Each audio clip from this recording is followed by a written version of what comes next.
All right. Looks like right off the bat, somebody on Twitch wants me to die of water poisoning. Thanks for all the hydration reminders. How you doing, though, everybody? Welcome. Welcome to another day, another week, another grind towards 318. But we're not talking about that today. Today we're talking about ships. Yes. I put out a video a couple of weeks ago. It's on the YouTube channel, wherever that might be. Let's see. I put out this video a couple of weeks ago looking at upcoming ships, and that was like a summary of everything I found on these ships. It's like the most important points. But I figured, you know what, we always go into detail about features and where they come from and like what's going on with them. I figured we could look a little bit at the history of these ships, get a better idea of what kind of ships they are, what they're supposed to bring to the game, and talk about why they might be coming up. So today, we're talking about spaceships, which I feel like makes a lot of sense for a space sim, but we don't really get into ships too much on this channel. I mean, we get into ships because they come with features, but mainly we're looking at features and stuff. So I'm excited to go over the ships today. It's not going to be super long, but I've got some stuff to show you. We've got we got SRV stuff. We've got Hull C stuff. We've got Crusader Spirit stuff, Origin X1 stuff, RSI Lynx stuff, and of course the Vulture, which, I mean, not that exciting. We basically are already using it. So we'll be touching on a couple different things today, starting with the SRV. But how y'all doing? Tell me it's a good week. Come on, give me the good news, please. I need some more good news. Not to say that we don't have good news here. Just, you know, good news is good news. I hope everybody's doing well. Had good weekends, everyone? Got to sleep in a little bit. Go touch some grass. Get away from the wallets. What's up, Kantar? Notification gang, how you doing? Have you guys done daylight savings time? Did time switch up? Everybody's mentioning different times. I'm wondering if it's coming out differently because in Turkey we don't do daylight savings. They stopped that like a couple of years ago. So that might be why it seems like a different time. Moondog, what's up? Content's been lifesavers for the past dry months. Consistent releases, thorough discussions, great guests. Really taken the SC creators here by storm. Thank you, Moondog. Honestly, that's the best part about Star Citizen, is like, it could be a dead period of time.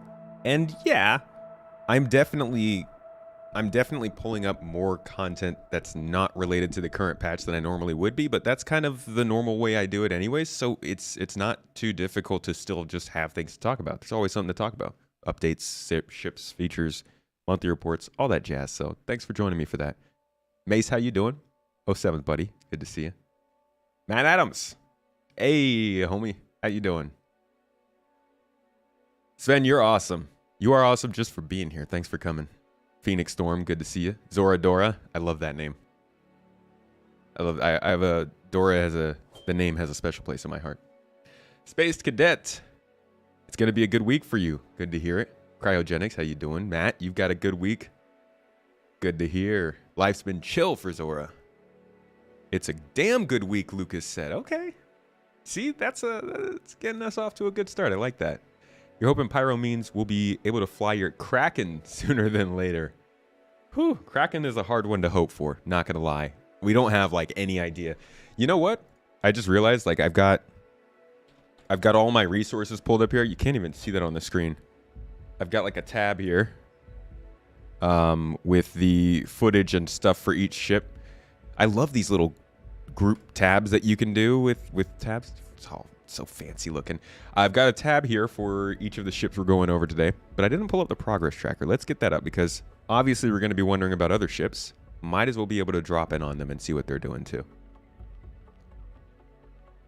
But let's take a quick second and see. Yeah, the Kraken's not even on the progress tracker. I'm sorry.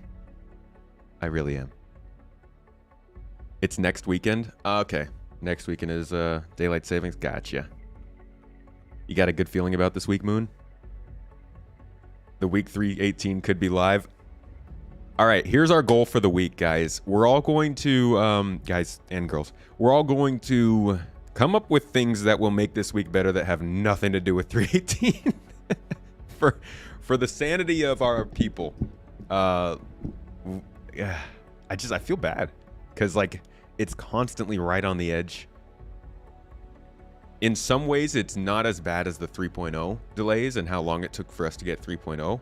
But in other ways, it's worse because 3.0 had a very clear, like, they were doing the burn down. We knew how many bugs they needed to get rid of. We could always see that it was a ways out. With this, it feels like any week it could come out. That makes it almost worse. All you want is tractor beams for ships? I've got good news for you. We will be talking about tractor beams in this video here. So that'll be our second stop for the day. Shem Pasta, good to see you. I have no news about a Misk Fury. In fact, I haven't even watched this last Star Citizen live to hear about that. Yeah, we got Mrs. Tomat in the chat, both chats, holding it down. Ultimate Mod, Ultimate Wife, how you doing?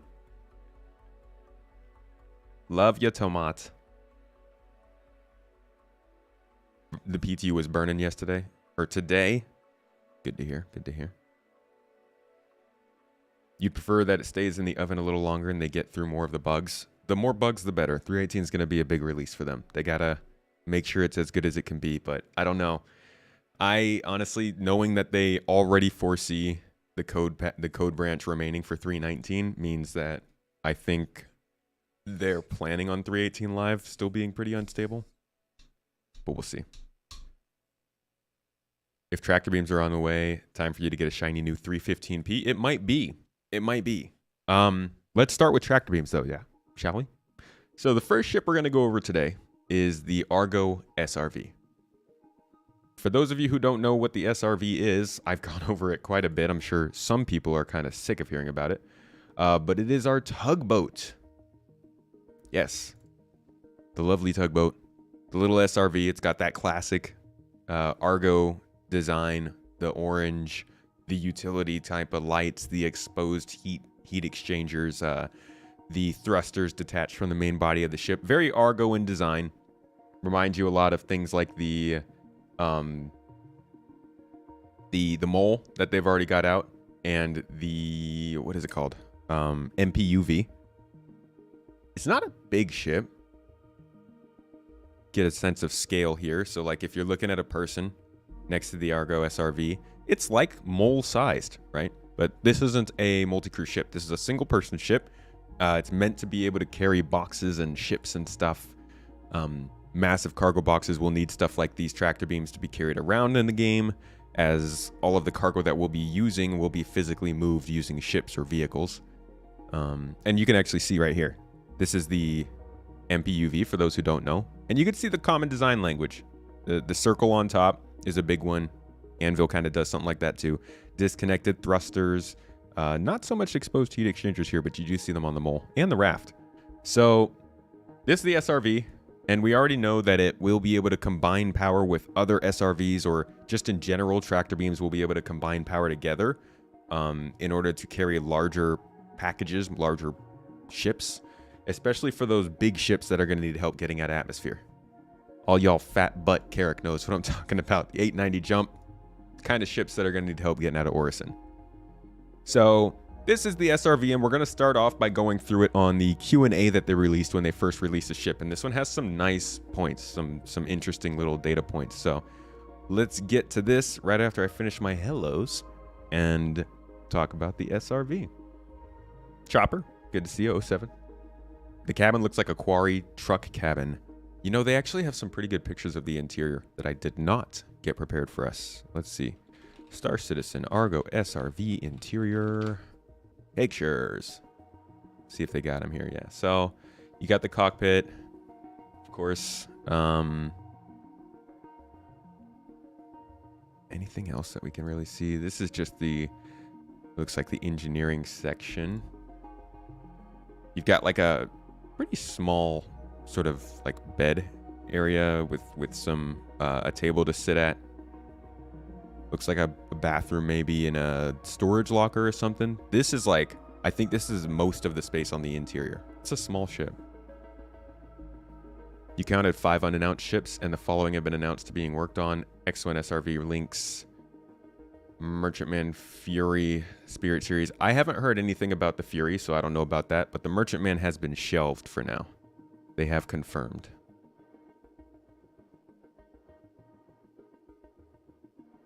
not taking promotions for the channel.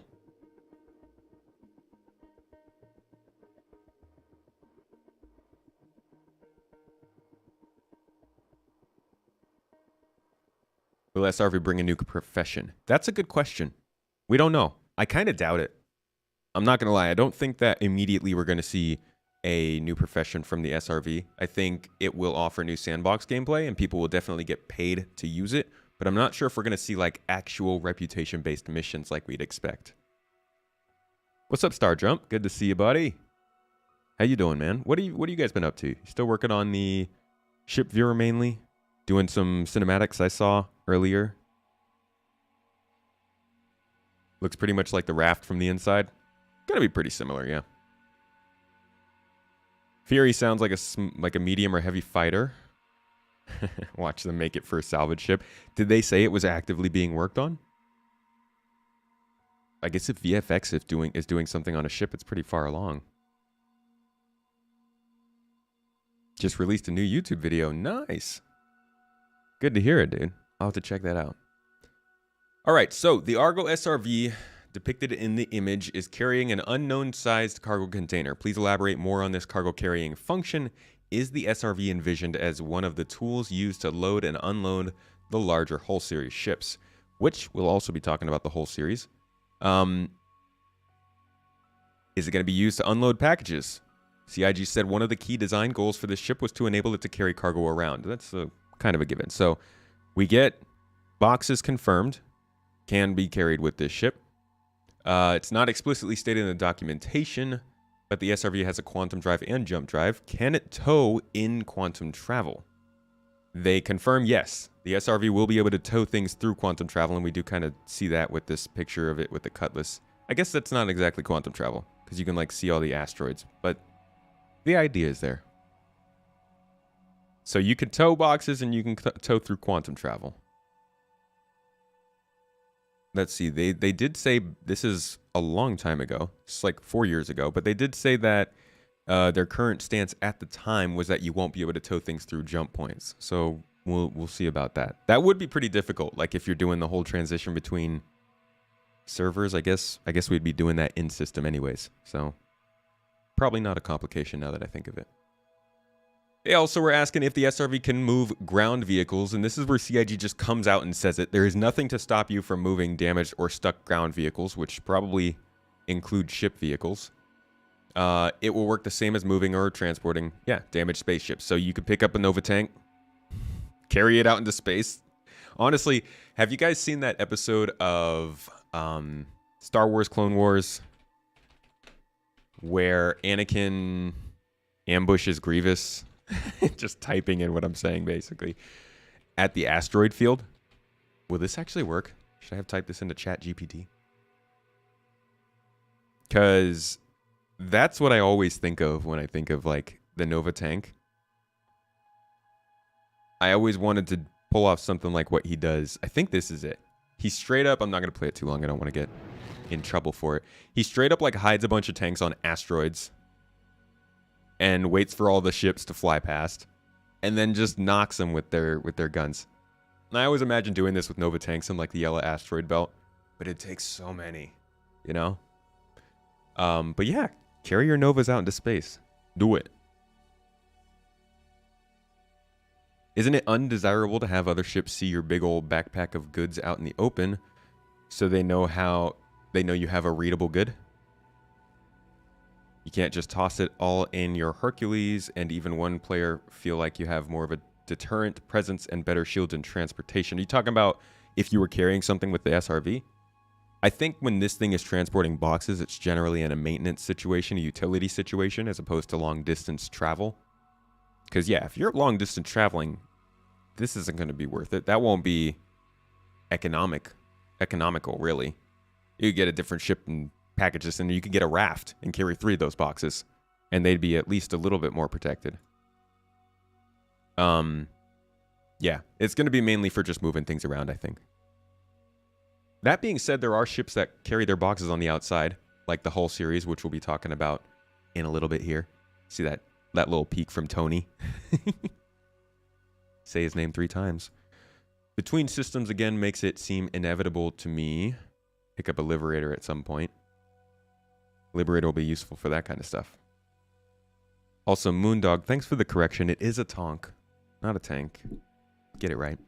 All right, can the SRV move outpost modules? So this is talking about when you're doing base building. They say that it can't move outpost modules because they're physically drilled into the ground. So base building probably won't be affected by the SRV, at least as of what they were saying at this point. But again, this could be outdated info. The next question was about towing asteroids. This is, I think, the most surprising and interesting idea behind the SRV, and not really something I expected. But they confirm physicalized items in the world can be manipulated if they're within the mass range of the tractor beam. And we've seen this with the handheld tractor beam. It kind of tells you what the mass of the object you're targeting is. They said, currently the only dynamic asteroids in the game are the mineable variety, though it will be possible to tow these asteroids around if desired. Obviously, we're all considering chucking asteroids at Lorville, right? Like, throw the rocks down the well. This is going to be an interesting one. It's kind of like one of those immersive sim things. I'm not sure how they're going to make this work without people just trolling the hell out of everyone else with asteroids. But we'll see. They actually did a, you could say, oh, it's old information. It probably won't allow that anymore. But if you go and look at their recent sneak peek for the ship, the picture that they featured is pointing at the asteroid. So they're definitely still hinting at the possibility.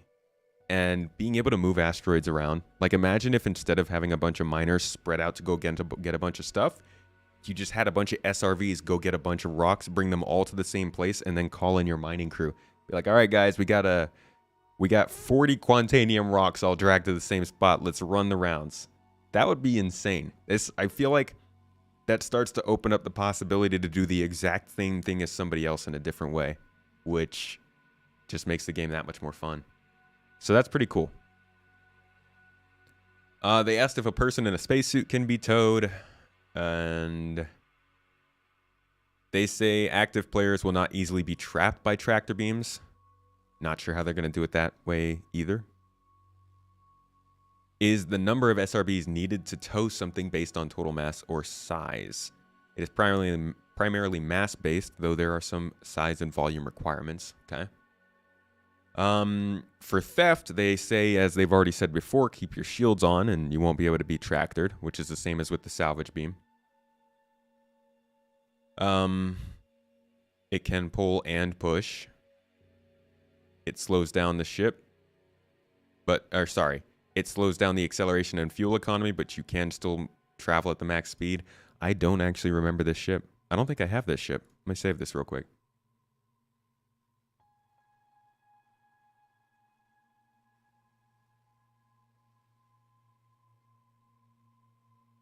Yeah, this is a space tugboat. Some asteroid warfare. Exactly.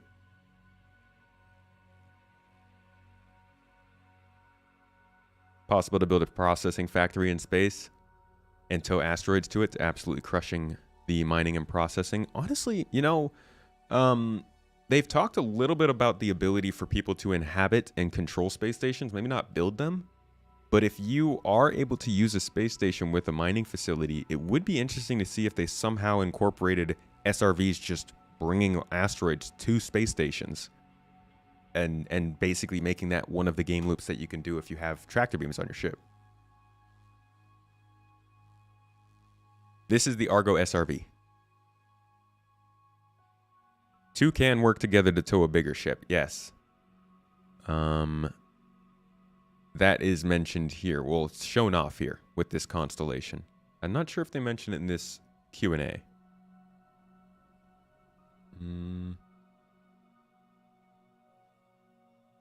No offensive weaponry. Oh! Look at that. It's got to be one of the only ships that they don't advertise with gun shooting. Ryusuke, how you doing? Can't wait until people have to use your services all the time. It would be very cool to have an SRV and know people need you to use it. Does the roof dish provide scanning abilities for search and rescue? It's just a visual styling. So those are kind of like the important answers we got from the Q&A. Now I'm going to take you all the way back to, I think this is 2019. Can't believe 2019 was 4 years ago. Holy crap. Where he talks a little bit about the SRV. They answer a couple questions. I'm not going to go on for too long on this because it is like a 30-minute video. And I don't have timestamps, so I can't pick and choose my answers. But they start talking about the SRV. Let's listen in a little bit and discuss.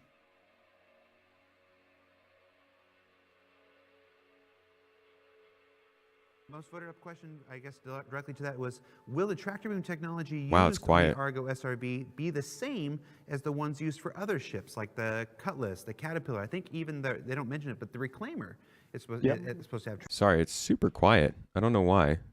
I'm pretty sure that's just the video. Yeah, my volume's all the way up. Surprisingly quiet. Can you guys hear that okay? Or is it too quiet? Most of the SRV questions were related to the tractor beam. Related to the tractor beam. Big surprise. Stealing the ship won't be a problem as long as you keep your shields on. And that's the big thing. People can't salvage your ship if you have shields on. People can't get in your ship. Well, okay, people can't steal your ship if you have shields on. People can't damage your ship if you have shields on. Generally, the meta of the game is going to require people to start getting very used to always having their shields on, even when they leave their ship. That's the big selling feature of the SRV. The most voted up question, I guess, directly to that was, will the tractor beam technology used on the Argo SRV be the same as the ones used for other ships, like the Cutlass, the Caterpillar? I think even they don't mention it, but the Reclaimer is supposed, it's supposed to have tractor beams. 315p as well. Yeah, it's all the, I'm going to hit these ships. They're all the same mechanics at the end of the day. What's different is the quantities and the power that they have. So the SRV is built around, like, it's the only ship in the game at the moment that its sole purpose is to use that tractor beam stuff. So all its items are built to powering. Tractor beam technology is a very power intensive thing because and I know there's going to be lots of questions about griefing and how it all works. There you go. It's a lot of power to do this mechanic.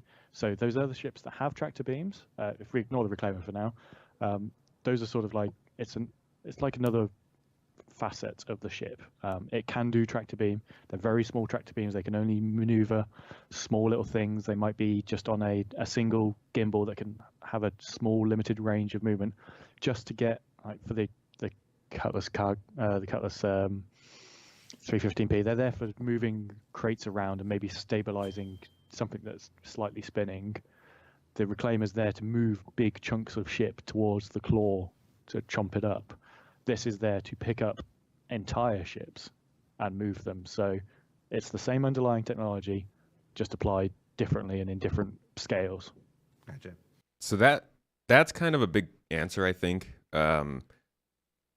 The fact that the SRV is using the same tech as the other ships when it comes to the tractor beams, they're not doing anything specific for the SRV that makes it different. So when you look at first the Argo SRV on the progress tracker, work here has been finishing up. They mentioned in the monthly report that they are passing the go, no-go meeting for the SRV. So in March, they will make a decision as to whether or not it's going to be into the game. I guess with the next update, I don't know. The 319 would be the next one a couple months from now. I didn't expect it that early, so I don't know if that's the real deal. But they are going to pass a no-go meeting on the Argo. And then if you look at tractor beams, the work on those is ending around that same period. Now, when work ends on here, basically is almost completely unreliable, but it does give us at least an idea of what they had in mind. So a lot of times, or not a lot of times, every once in a while they'll have a feature that gets finished, but this work still shows that it's ongoing. So they'll like release the feature, but keep working on it for the next few months. This could be one of those times. We could see tractor beams actually finished and in game while still being worked on a couple months after they've been implemented. So this could also be coming with the Argo SRV, and that could be sooner than later this year. But I'm not going to make any calls on that myself because I have no idea. They've been talking a lot about it in monthly reports. So there are good signs about it, but we just don't know. And the good news is what John just said. These tractor beams aren't specific to the SRV. So we could see these start popping up with other utility mounts, like the Constellation has one. Like he said, the Reclaimers have one. The 315P has one. And believe it or not, even the Nomad has a utility mount where you could attach a tractor beam. Cutlass also, I believe, has one, and the Caterpillar, as well as the upcoming Crusader Spirit series. So if they got tractor beams into the game as like a actual technology and not just an application on the SRV, it could make a huge difference for a lot of ships. And I think the Nomad would really, really benefit from this, as such a small ship with exterior cargo loading. Like the Nomad could get a huge boost from working tractor beams. So hopefully in the next couple ISCs or Star Citizen Live at some point, they do start talking about what the plan is with tractor beams and maybe give us a look into how it works on the engineering side. We haven't gotten a sprint report. When's the last time we saw a freaking sprint report in Star Citizen? I mean, I think that's the main reason why we're still so clued out on how it works. They've not done a sprint report since probably October, I think. Something like that. Just take me to the channel. The last sprint report we got had to have been sometime back here. Last year for sure. So hopefully we'll get one soon. Maybe they announced one in this week in Star Citizen. Is that even out yet? I don't know. But yeah, tractor beams getting done is going to be huge. And a decent change to the game in terms of gameplay. And hopefully with some knock-on effects to other things like mining and salvage and exploration and cargo hauling. Let's go back to the conversation, though. Let's talk a little bit about what the SRV can grab. Now, I know until the actual gameplay systems come online, we're probably not going to be able to answer definitively, like 100%, yes, you can grab this, no, you can't grab this, no, this is too heavy. But Expanse might have one. Some intentions, so some early intentions here. What kinds of things are we thinking a single Argo can carry? So, well, the basic sort of restrictions at this stage that we're applying to things are, it has to be something that's physicalized in the world. So you're not going to be able to get 1,000 SRVs to Arc Core and move a building. Just move the whole planet. It's got to be physicalized, so that's vehicles, ground vehicles, spaceships, cargo crates, maybe players, and then it comes to the other sort of restriction we're looking at here, in that it has to be willing to be moved. And by willing, I don't mean are you fine to move me? Yes, then move me. It's more, it has to be immobilized in some fashion, whether that's intentionally immobilized or accidentally immobilized, like it's lost its thrusters, and the amount of movement it's doing is within a certain parameter. Again, tractor beams require lots of power to stabilize something spinning through space that's like that. You're going to need lots of power to do that. So those sort of things can be very hard, whereas if that ship is gently tilting around, or it's a cargo crate tilting around, that's a lot easier for it to do. In terms of vehicles, we've said sort of Cutlass is, in our minds, that's one-to-one. The Cutlass is where it can confidently do that in space and in atmosphere with gravity. Obviously, there's a million variables there. If the Cutlass is laden with 40, however many... That's actually a pretty small ship. Like, if you think about how many different ships we have in game now, you're not going to be able to move like an MSR.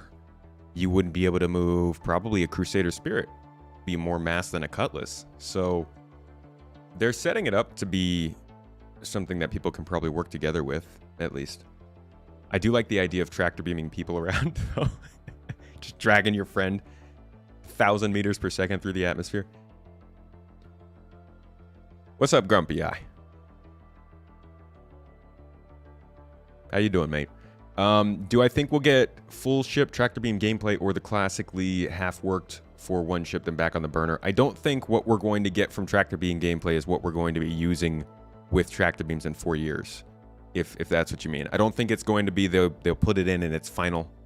I think We'll probably get some form of tractor beam gameplay that is glitchy, works with some of the stuff, doesn't work with other stuff, has to wait for other things to come online to be fully featured, but I do think it will be useful and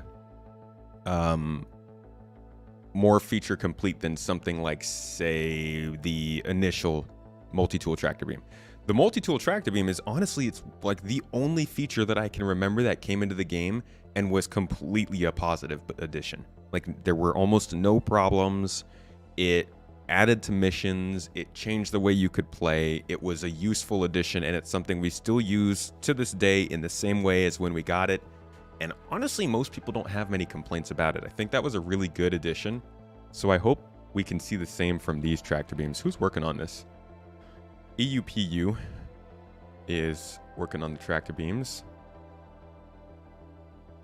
And yeah, it looks like they're basically just doing engineering work, which is surprising. So there might actually be some audio and VFX work that is not yet listed on here that could make this feature go further into the year. We'll just have to see. It's hard to know. A new type of kidnapping. Didn't consider the power distribution. Might even have to turn shields down or off to use on bigger objects. Yeah, it's going to be nice if they're able to work this into power management, so we can start to see how power management actually affects a ship in a tangible way, rather than just, oh, I gotta replace a relay, you know? Moondog, thanks for the sub on Twitch. Appreciate your support, buddy. Thanks for always being here. Which one do I think it's going to be, Grumpy Eye? Which one of what? Hope we can slang tanks in space with SRVs. Better yet, you got to fly through space backwards in your SRV with your friend in your tank being the main gun. Yeah.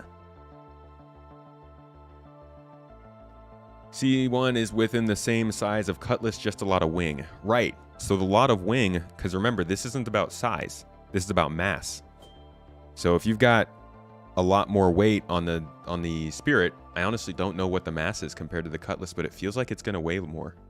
And it would be interesting if they struggled with the Spirit, but did okay with the Cutlass. Let's see if there's a mass rating on this thing.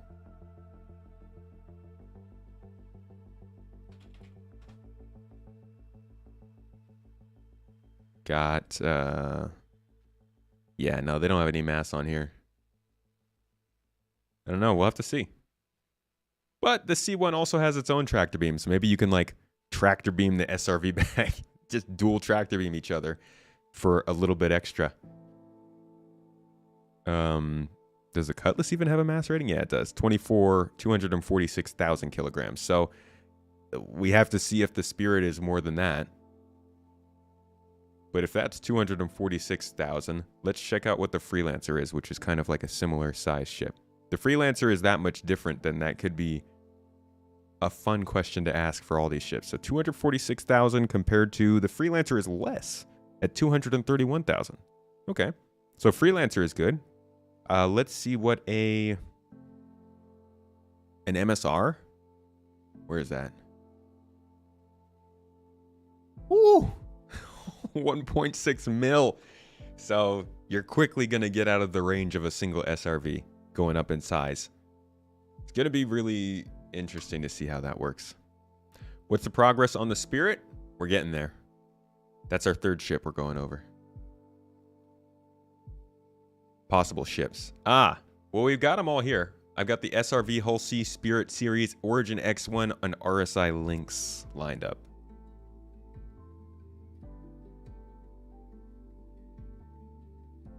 Biggest upcoming ship is the Hull C. Hey, Connor, thank you. Appreciate the kind words. Tractor beam on the SRV changed to a size 5. Whoa. Wow. That's pretty big. I mean, it makes sense, I guess, because that's a big tractor beam.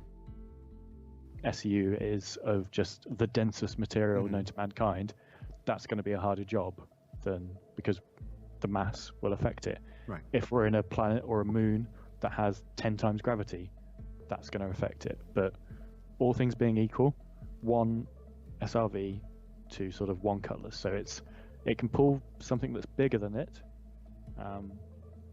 but but not humongously bigger. It's got a medium power plant, I believe. It's got some medium items in there because, like I said, it's all about the power. It's got big engines, like a tugboat. Also focusing a lot on the power. So I wonder if there's a complication with it getting the S5 sized beam.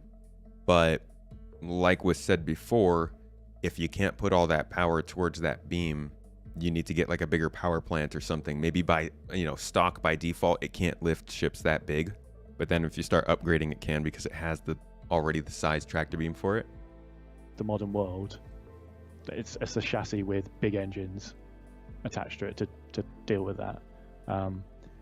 The upper end for one ship, I would say, would be a Constellation, but that's probably going to be a hard job to do in atmosphere. In space, easier, no gravity, no friction. Okay, right. So you can lift a Constellation in space. Cool. How big is a Connie? All of this, by the way, guys, is like, don't take any of this as law. I kind of am, just for the fact that we're covering this content, but everything that's talked about with these ships before they get into the game can change because they need to balance once they can see how it actually happens in game. So we're saying these things can lift certain things or not lift certain things, but we won't actually know until it comes to that point. But let's see how big a Connie is, just for fun. I'm taking all this as law. All right, fair enough. Yeah, that's wrong. There's no way the Connie is 430,000 and the MSR is over 1 million. So, little inconsistency there. We won't read too much into that. It's gonna be hard, and then obviously you can chain more ships together to do bigger things. Gotcha. So we are planning on having atmosphere affect the capabilities of towing. A tractor beam doesn't just suddenly negate the effects of gravity. And it doesn't negate the effects of gravity. It's a weird thing. So one of Chris's big things is everything is in the world, in the universe, is physicalized. It has real world parameters. So whilst tractor beams do mitigate that to an extent, it doesn't make your ship suddenly become weightless. You're still having to do stuff in atmosphere with your own ship, and you're just sort of connecting yourself to the other ship. Okay. This is why we need better VFX for ship thrusters. Let me hear it for VFX from the ship thrusters that like really show how hard your ship is working. Because if they want us to think, okay, you're grabbing this ship in atmosphere, you have to pull it up, it's weighing down on you. Like, I gotta feel that, Yeah, Eduardo, they will be doing combined tractor beams to move bigger things, for sure. And Michael, they don't really model the reactionary force of projectiles in this game. So like if you're sitting still, I guess IFCS does keep you still, but I'm pretty sure if you're sitting still and you shoot something and you're decoupled, you don't move. And I don't think that's going to happen with our own characters either when they change the EVA system.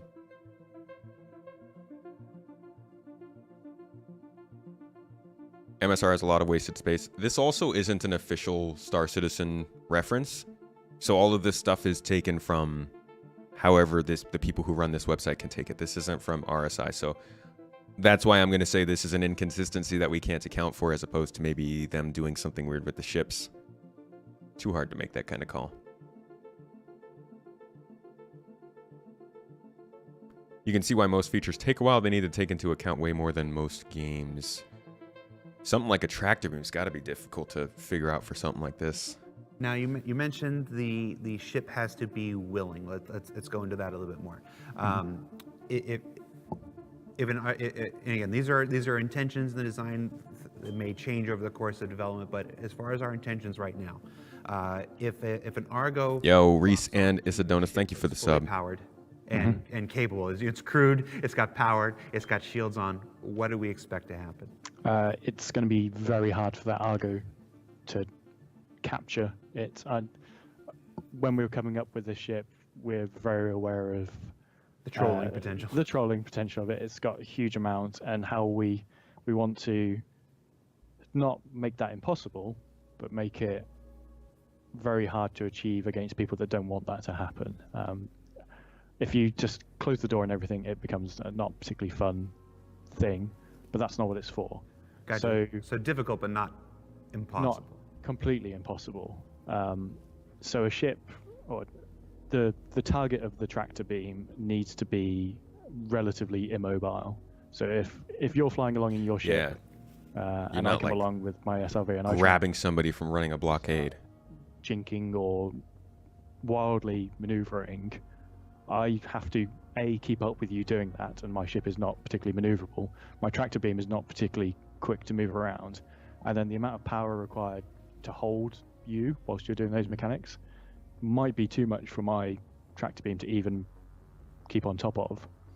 And another layer we're proposing at this point, it's not confirmed, is that shields mitigate that somewhat. So if your shields are up, then that's sort of like a modifier on the effectiveness. So if you're damaged and you're out of power, your shields are going to be down, so you've got very little room for maneuver. If you want to be tracted somewhere, you have to lower your shields, which sort of makes you vulnerable to that. But if you don't want to be, put your shields up, that gives you an extra layer of protection. If you land on a planet... Honestly, that's a pretty solid anti-trolling tool. Like, that's how it works with salvage, and while we haven't gotten to see that be implemented too much yet, it does make sense. Yeah, the technical part of this is kind of crazy. That's why immersive sims are always just so cool, and I guess more rare. It's hard to make everything interact with each other. Radio said, as cool as the ships are in Star Citizen, I feel like if they spent half the time they spend on implementing new ships on fixing the core mechanics, it would not be so jank. I mean, honestly, you have to know how much time they spend on implementing new ships. From what I understand, if we go to the progress tracker and go to their teams and we scroll through AI content, actor feature, actor tech, arena commander features, AI tech and features, engine team, EU landing zone team, character tech art team, audio team. I mean, you could scroll through hundreds upon hundreds of developers, physics team, persistent tech team, network team, sandbox team, mission feature team, live tools team, live mission team, interactables team, graphics teams, game services teams, sandbox teams. All of these people are working on things: bug fixing, tech debt, interdiction scenarios, new star systems, cave archetypes, new player experience, underground facilities. These are all people who are working on things that aren't ships. You have to scroll all the way down to the vehicle feature teams, vehicle content teams, in order to find the people working on ships. I honestly don't think, in terms of hours spent on the game, that the ships are taking the lion's share of time. I think they do put a lot of time towards ships, partially because they make money, and also partially because, like, we need ships for gameplay. But I don't think that they are putting a significantly larger amount of time towards the ships than the features and stuff. I mean, that's why 318's taken so long. 318's taken a freaking ton of time because of the feature stuff. But this is like, if you guys want the link to this is a really good chance to kind of get a better idea of how they're working on things. And like I said, not super reliable. Takes a while for them to update it sometimes. Like, you could go in here and see that this hasn't been updated since January 27th of 2021. Yet it says that it's ending soon. So it's like, what does that mean? But it at least sheds a little bit of light on what they're thinking. Ace, thank you so much. Appreciate your super chat, man. Stream Santa in the house. The Expanse ship would be useful. The Expanse.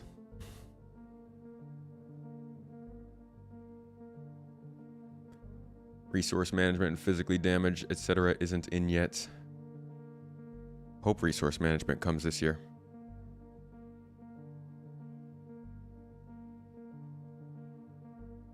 Ships are pretty independent from gameplay at this point in terms of bug fixing.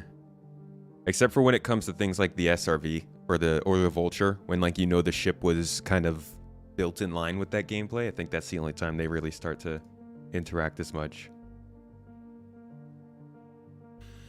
Will it, though? We don't have much exploration going on. You mean, will the Expanse be a cool ship? Is that what you're asking about?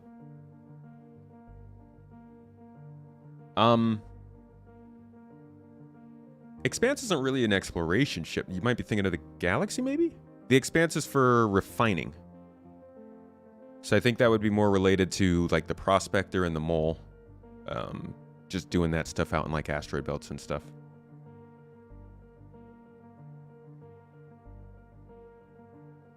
All right, I think we've listened enough to this interview about the SRV. There was one more thing I wanted to show y'all, and this is mainly discussion about tractor beams.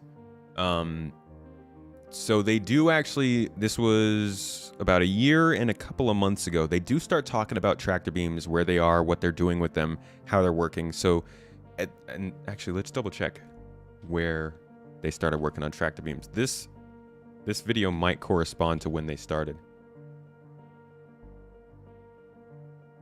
Yeah, so Q4 2021 looks like it was about the time that they started working on tractor beams. And so we got this update in Inside Star Citizen in December of 2021. Hear what they have to say about it. What you can see here with the Hull C are the results of not just some little Hull C teaser first. recent lighting passes, but an effort to update the interior scales of certain areas for improved player and NPC comfort alike, addressing those metric issues and experimenting with some early attempts at new building block screens for Argo is a raft elevator, yeah.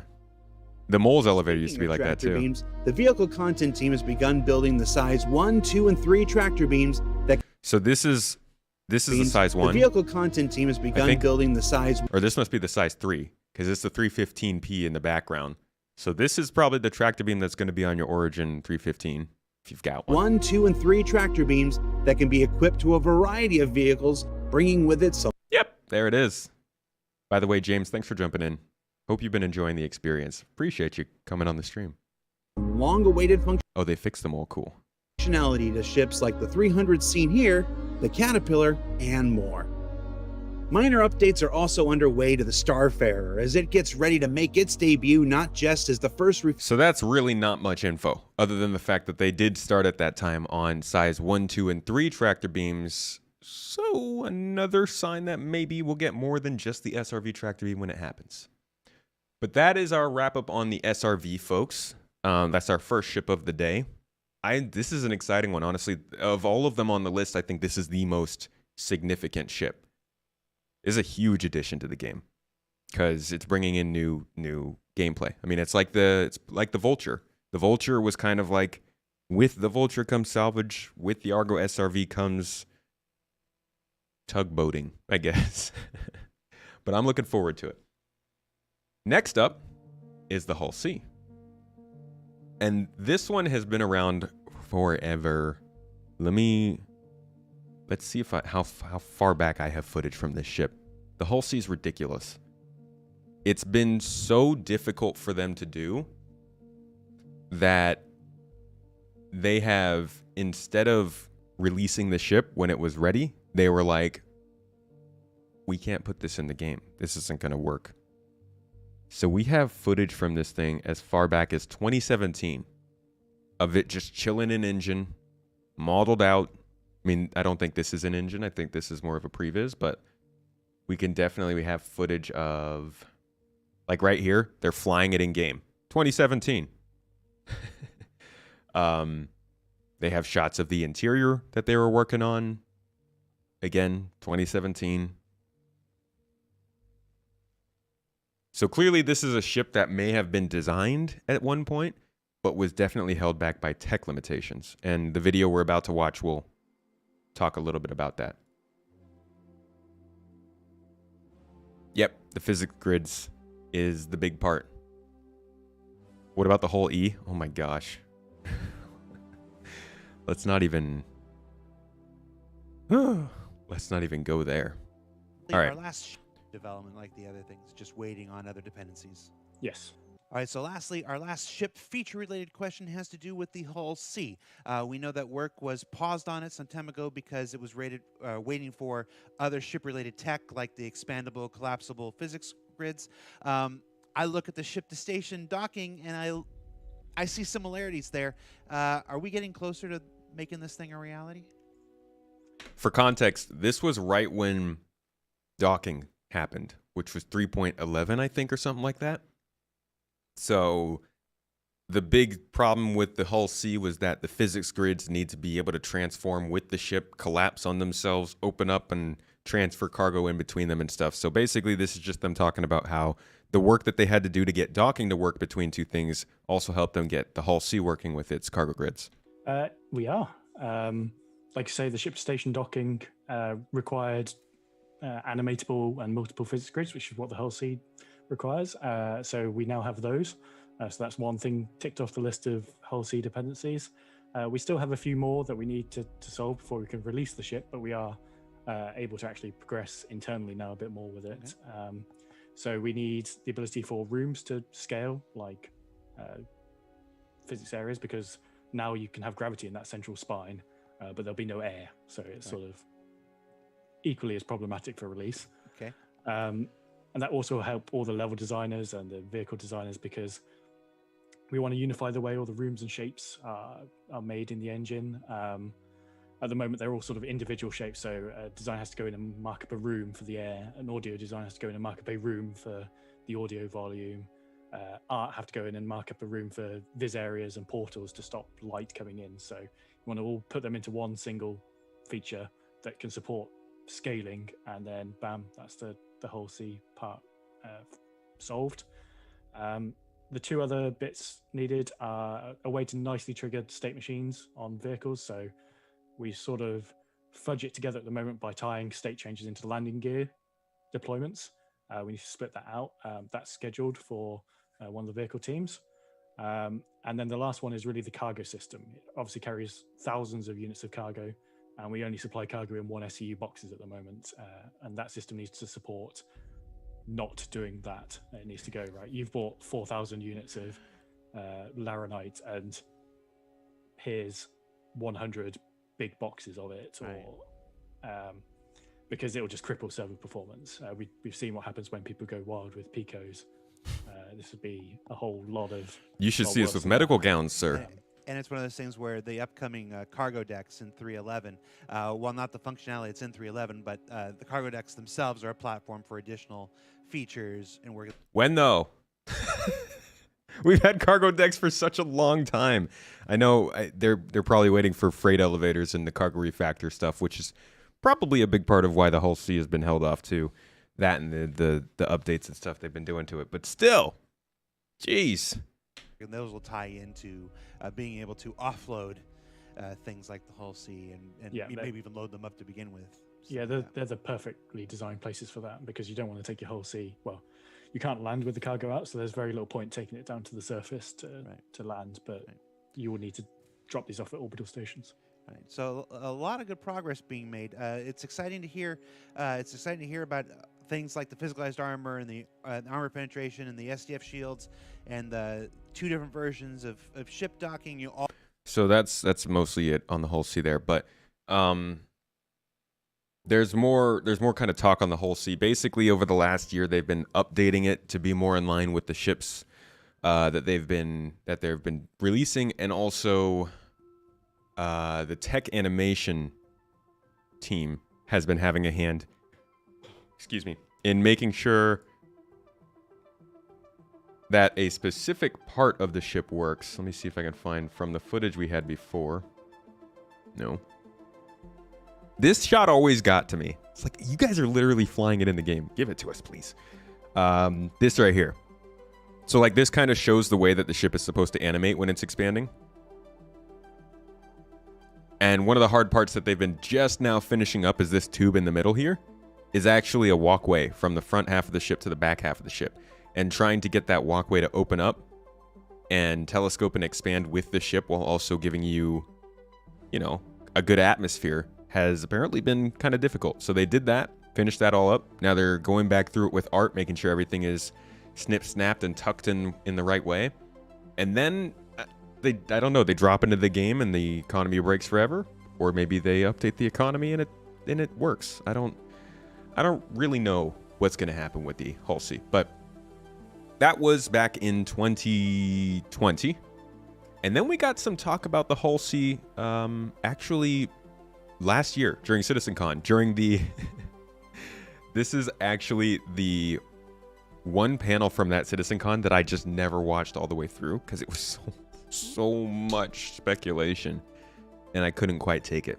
But apparently Rob Reiniger has something to say about the Hull C, how it's coming along, how it works. So I thought I'd pull this up. We can listen to this.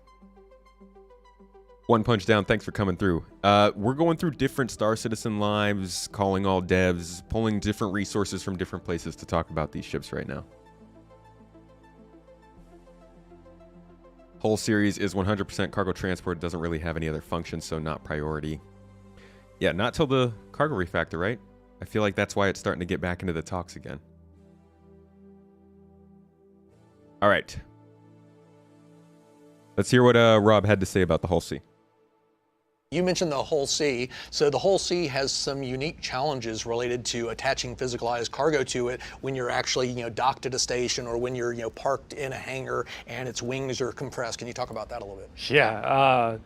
So the Hull C, because it does have these two different states, now we have ATC considerations. If I have cargo on the outside of my ship, my wings are exposed, now I can only go to a docking collar. I can't go to the hangar. So the ATC needs to know to route you to these different locations. Showing all this cargo on the outside of a ship beyond, think of adding additional ships to an area and the kind of, slowdown that you might see on a server, right? You're adding more physical objects that can be blown up, can be interacted with. So there's a technical challenge that we need to overcome as well. How they get on there, these are shipping container sized objects that have a real world weight to them. They need a tractor beam that is large enough, probably on an Argo ship, right? So you'll get these little transport ships going from a station's docking, cargo bay. Them MPUVs and SRVs he's talking about. And yeah, just like Klepter said, like we don't want to fill these with 1SU boxes. Now, I do think before they could have added the ship, docked it to a docking port, and filled it like they fill an 890 jump when you dock it to a docking port. But it seems like they just didn't want to have this in until you could actually physically do it, which was waiting for the cargo refactor. Ships like the Argo SRV, which has a tractor beam, the MPUV with the tractor beam, those things are going to make it a lot easier to load it physically. Hopefully in the next time they do a cargo refactor. Flying it out to the Hull C, and think of it as a person walking in and out, but it's on a spaceship scale. Another thing that's really bothered me for quite a while is what I'd call the lack of transactional friction. And what I mean when I say that... Okay, and we're back to talking about something random. So that was a little bit of Hull C. He basically is saying the same stuff as John Crew, though. A lot of this is about the physical loading and unloading and maintenance of cargo on a ship of this size. And to just draw that kind of, if you didn't already notice, quite clearly, this is a ship that can't land when it has cargo. So this is the sort of thing that you'd generally see flying like big cargo missions from a system to a system or a major trade cargo port to another one, distribute that stuff to the station, which, fingers crossed, creates missions through the quantum simulation that requires other cargo missions to distribute that cargo to the planet. But that's getting pretty deep into it. Nobody really knows if that's going to happen. That's what they want to do, but who knows? And just for an idea of the scale, because we already have the Hull A in game and now we're seeing the Hull C, this is how much it expands. So you see the Hull A over here on the right side, kind of behind the chat window, and then the Hull B, and then this first gray one here is the Hull C as we've been looking at, but you can see that they get way bigger. The Hull D and Hull E are like too large and in charge. So there's a lot going on with the whole series of ships. I don't know how they're going to handle it. Best of luck to them. Should be interesting to see. Good little challenge for them.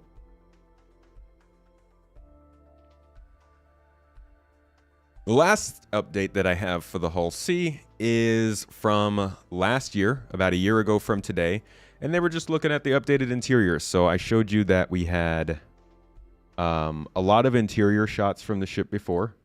You could see the cockpit, what they were doing with the dash, very MISC in design. A lot of rounded edges, chrome, stuff like that.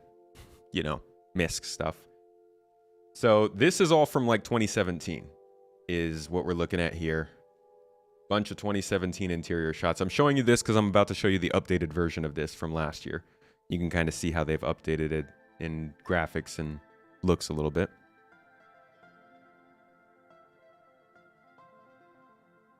That is the exterior.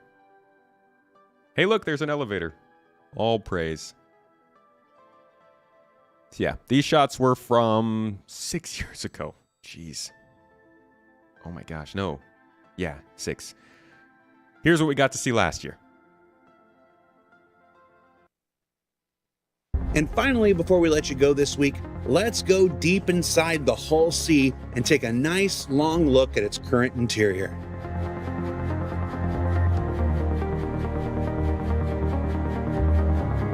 Folks who have followed along with the development history of the Hull C will already know that it began its journey through the ship pipeline quite some time ago, before it was eventually moved to the backlog until much needed technologies could be built. So, at least they're saying it. We couldn't make it work, so we held it back. Came time to pull it out of mothballs and start up again, many aspects of the shipbuilding pipeline had continued to evolve, along with the visual expectations of everyone involved. So hopefully that means they can get it working now. So while work on the upcoming cargo refactor continues, members of the EU vehicle content team have been gently bringing the Hull C up to modern Star Citizen standards. It looks good. Honestly, I'm not a huge fan of the MISC exterior design, but I do kind of like the interior.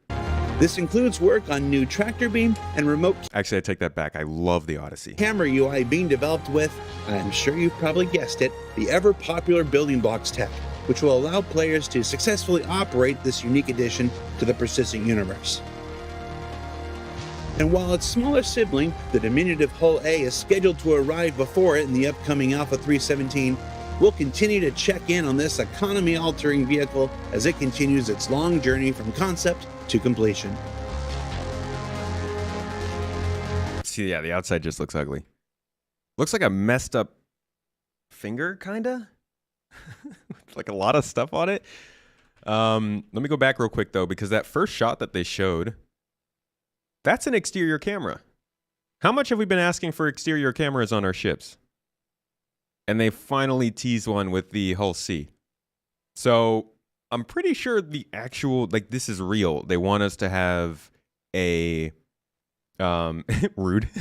They want us to have an exterior camera attached to the tractor beam so that we can actually load things onto the Hull C with the Hull C. And finally, before we let you go this week, let's go That's what it looks like. They don't say anything about it, deep inside the Hull C and take a nice long look at its current interior.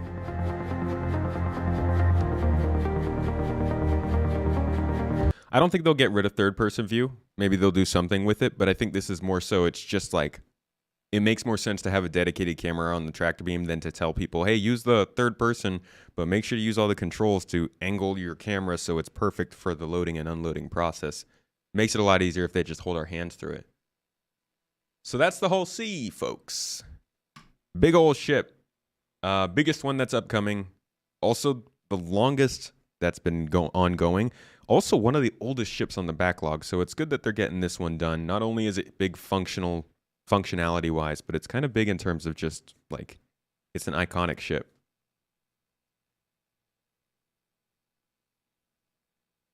Looks like a Corellian cruiser.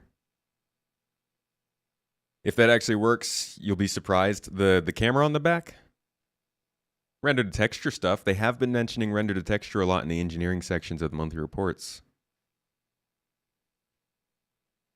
Hull C as an in-game ship has been kind of useless until now, but it should be very useful soon, yeah. You can't even buy enough to load the ship fully. And so our next ship of choice is my favorite on the list.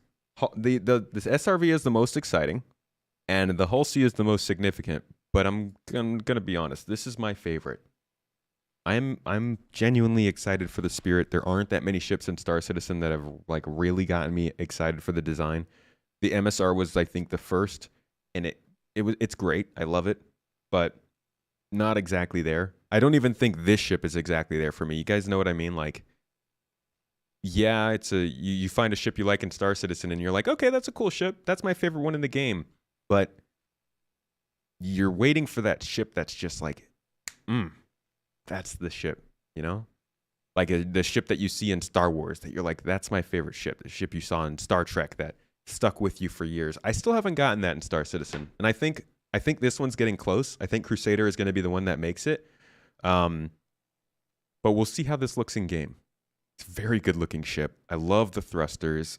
I love the idea of it. I love the size of it. Just a little thrown off by how big the wings are compared to the usable space. Because if you look at the usable space, it's basically built like a Corsair. Just a very long hallway with a lot of stuff built off that hallway. And you got massive wings with nothing in them but fuel and ammo or something. I don't know. So we'll see how it is in game. But here's the sort of preview that they gave us on it last year when they revealed it.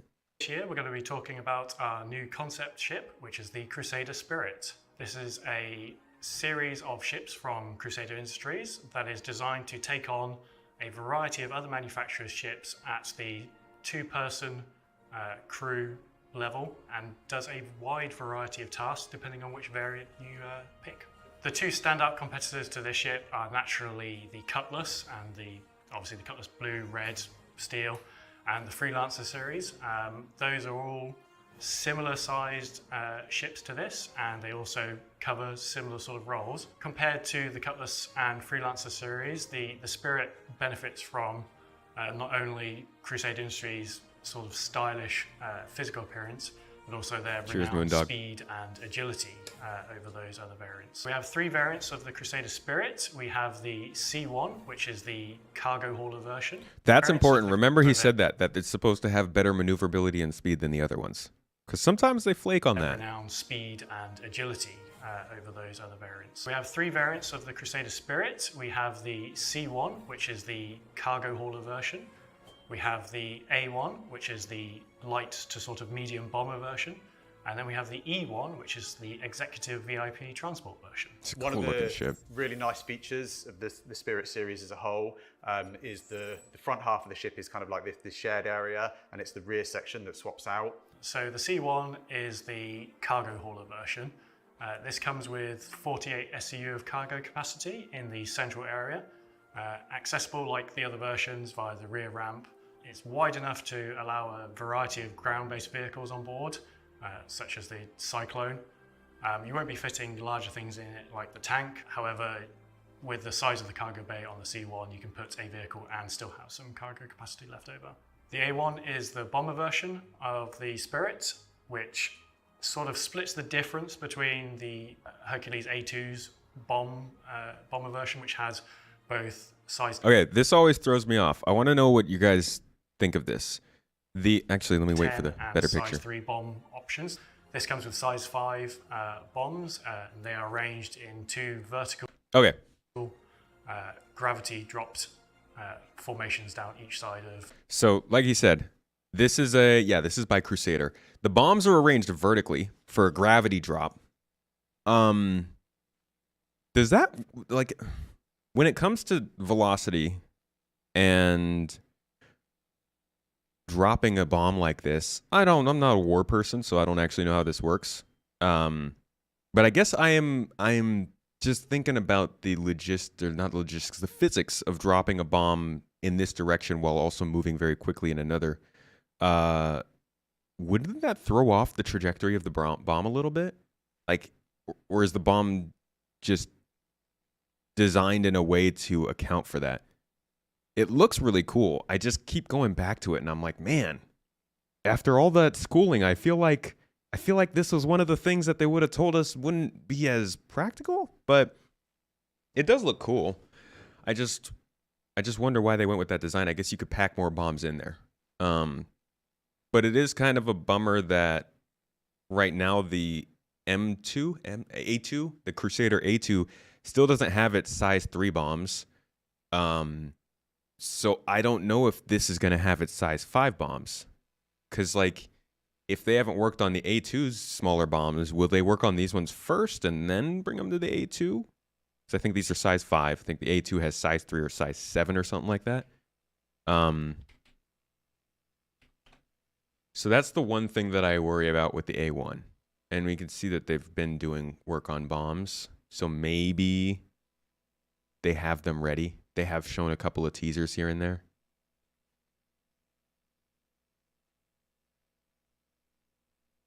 It's pushed down. They could limit your speed on release. I wouldn't mind, honestly, if the faster you went, the less stable your bomb would be. Like, if you're going faster, let's say when you're launching bombs from the A2, it kind of shows you where it's going to land.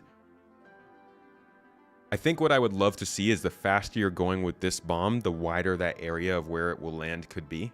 That might be a sort of a thing. Rule of cool. Yeah, could be just rule of cool.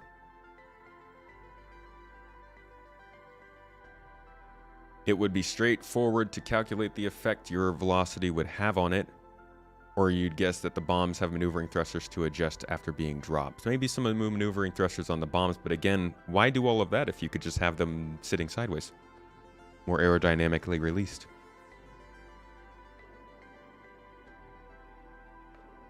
Main problem is range. For the use case, which I presume is carpet bombing, it's fine to have it vertical. I think these are considered precision bombs. I think the size 3s are considered the carpet bombs.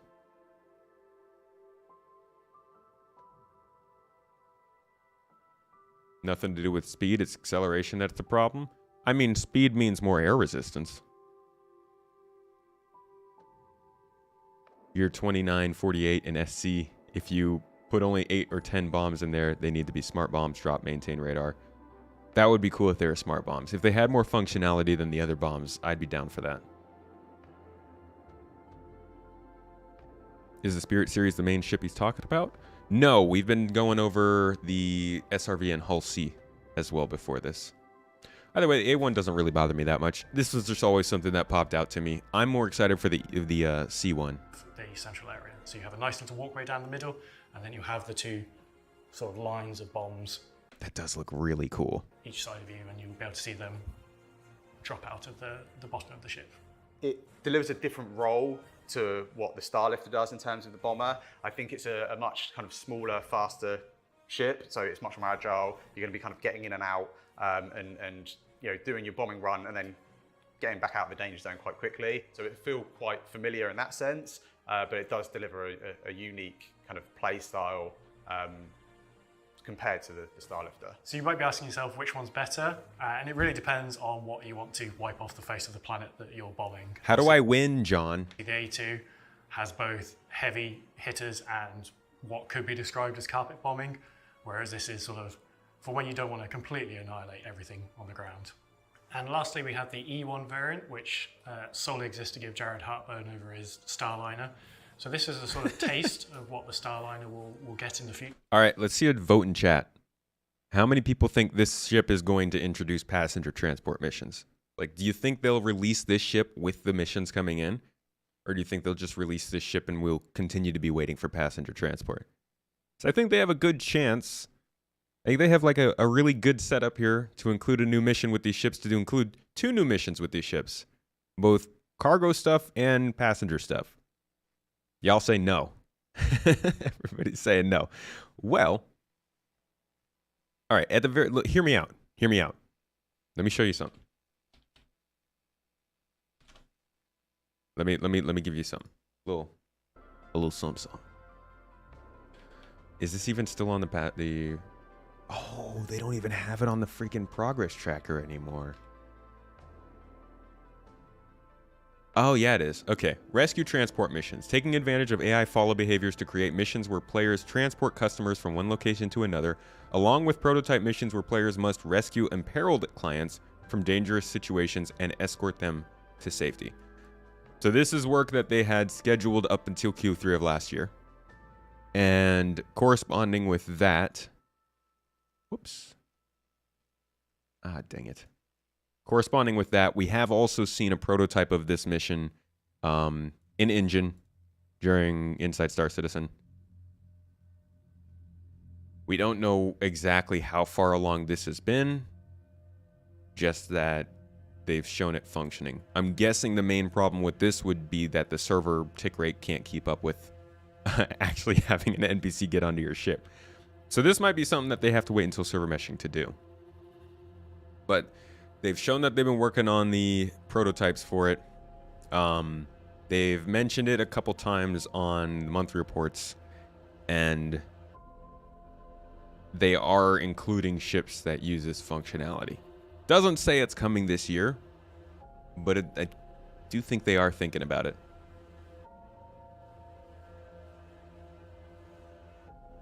You think it'll be rough, but might be there? Yeah, it's really the AI stuff. And they have been talking about AI being able to transition between ships and stations and ground and elevators. So that could also work into it. Passenger transport were a thing. Why would you use this ship when you could use a drop ship or similar? Oh, I've got a great document for you. Keep in mind, like everything, this especially is very old information and isn't necessarily to be taken by law, but it does give an idea of what they're thinking when they come to passenger transport. So they do talk about the fact that you're going to need, let's see, that you will need to have specific types of transport for specific types of passengers. So some people will want just a regular coach class ship like the Genesis Starliner and just get from one point to another, like you said, with a drop ship. Some people are going to want more luxury transport that's nicer. Some people are going to want not just transportation, but also touring. You might have a mission where you get an NPC and then fly past like an asteroid or a certain gas cloud or a certain moon, because that's technically what the mission is. You're taking them on a touring trip. So it's possible that you could use the easiest ship to transport people. Might not be the one that gets you the most money or best reputation for it, though. Go to location, pick up passenger and cargo hold, fly to destination, pick up passenger, place passenger in delivery box. I mean, it is basically a delivery box mission if the box was walking around and wanted food. Feature, but on a much smaller scale. VIP1 is a really interesting module. It's basically split into two levels, and so we really wanted to sort of have that VIP experience. Obviously, you're coming into a sort of multi-role ship, but when you get into the module, you've got lockers, space to put any sort of personal belongings. Essentially, you're going to two elevators, left or right, and take you up to the top deck. So it has that sort of first-class feeling. I think what really makes the E1 stand out compared to some of our other ships is the kind of the large panoramic glass roof. So when you're in this kind of shared VIP area, you're gonna have great views and be able to kind of like explore the verse in something that I think is gonna be quite unique. And we also have the Mixmaster, which is at the front of the module. I can't believe they still talk about this thing. It's wild to me that they are sticking to the Mixmaster concept. It's crazy. Let me go back to that thing we were just looking at. So this is nuts to me. This is the Mixmaster. Here's the description. The Mixmaster is connected to 8 different beverages and has a rotating set of nozzles. Pressing one of the 8 associated... This is so detailed for like a concept. Pressing one of the 8 associated buttons causes the corresponding beverage to dispense until the button is released. Alongside the seat of the passenger that ordered the drink and the time remaining before a reputational penalty starts to accrue is the formula for the desired concoction. We're drink masters now.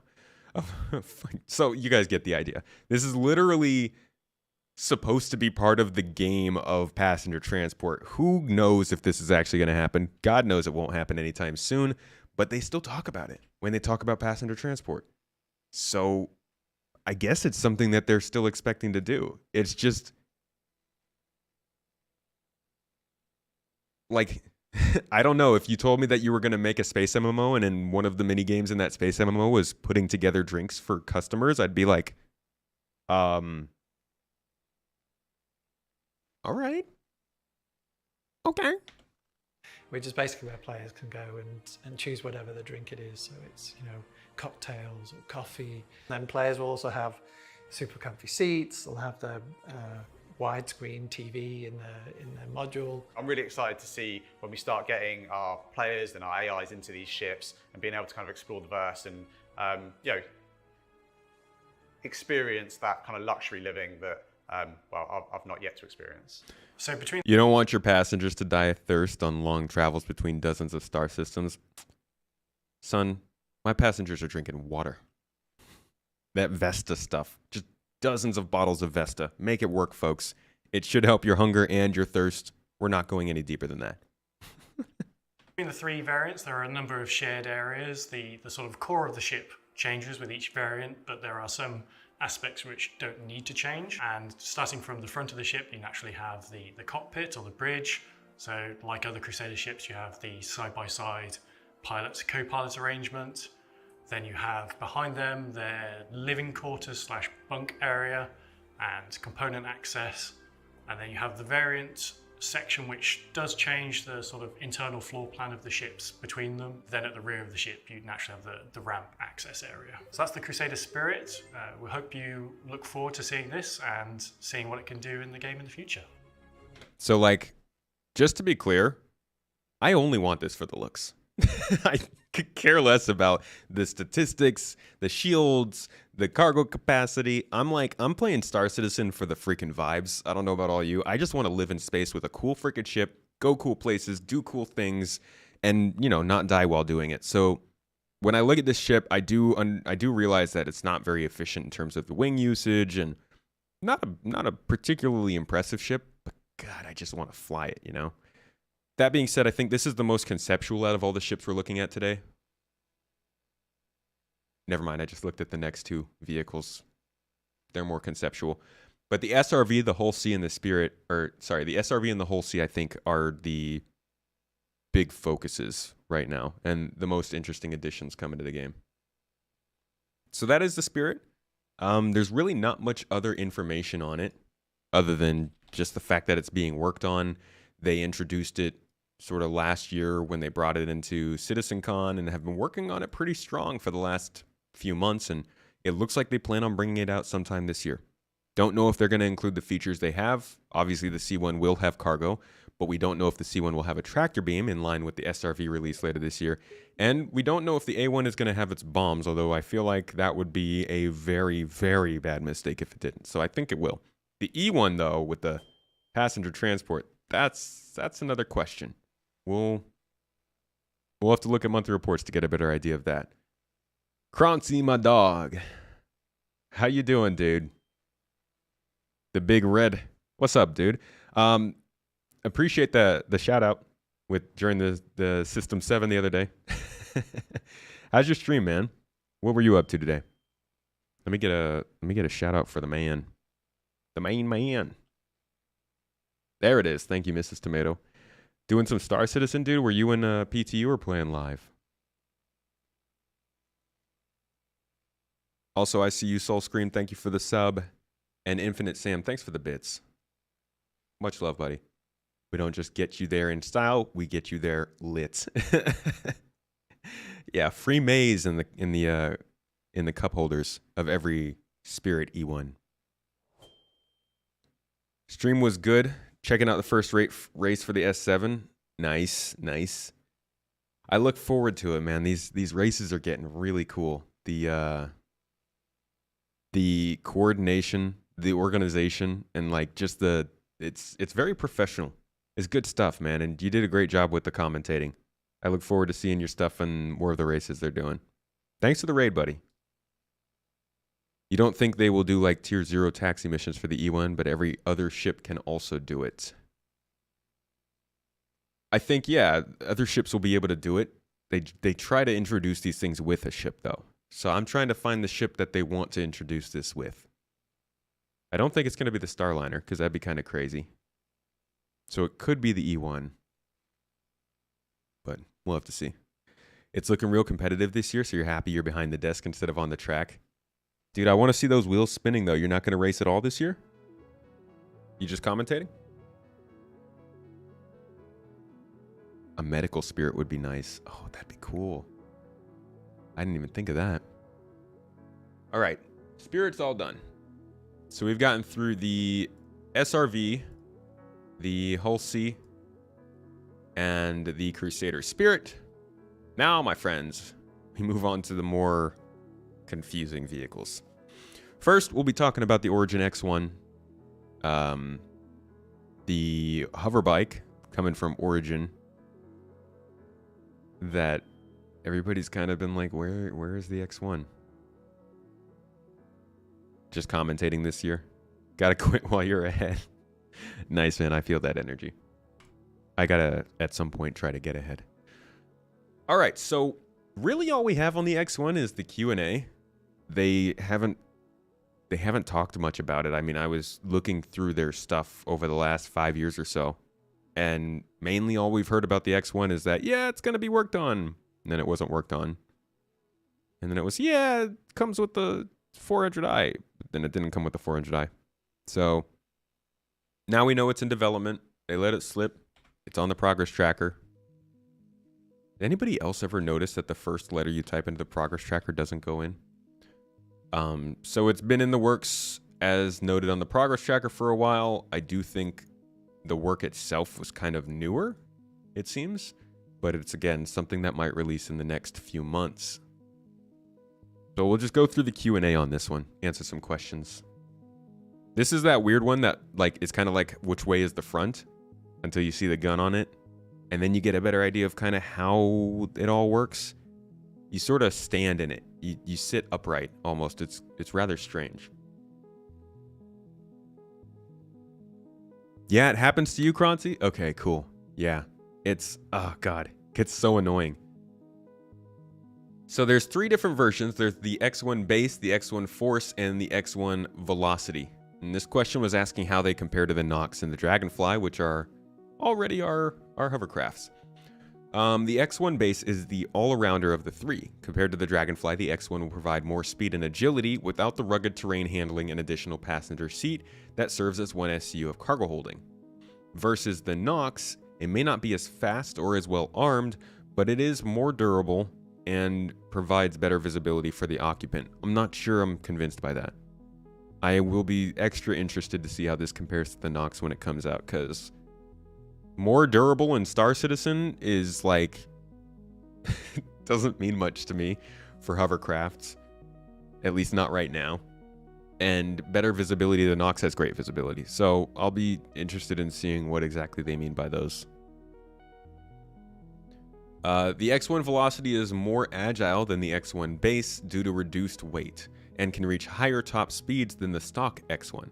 With the X1 Force, Infinity Customs has extended the hull section between the tail fins, which houses an additional shield generator, providing more resistance against incoming weapon fire. Okay, so that's what they mean by more durability. You just get an extra shield, which could be useful for things like bunkers. This allows you to shrug off those extra hits in combat should you be discovered during reconnaissance.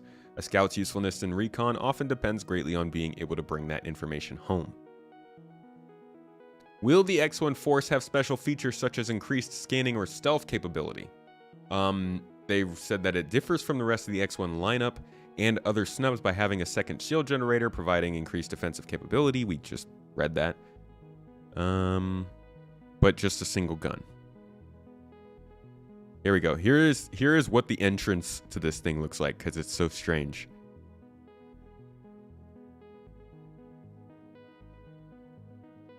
See how you kind of like, you're like sitting up almost. You're kind of crouched. I guess that's almost like you would be in a normal bike. Like that's motorcycle sitting position.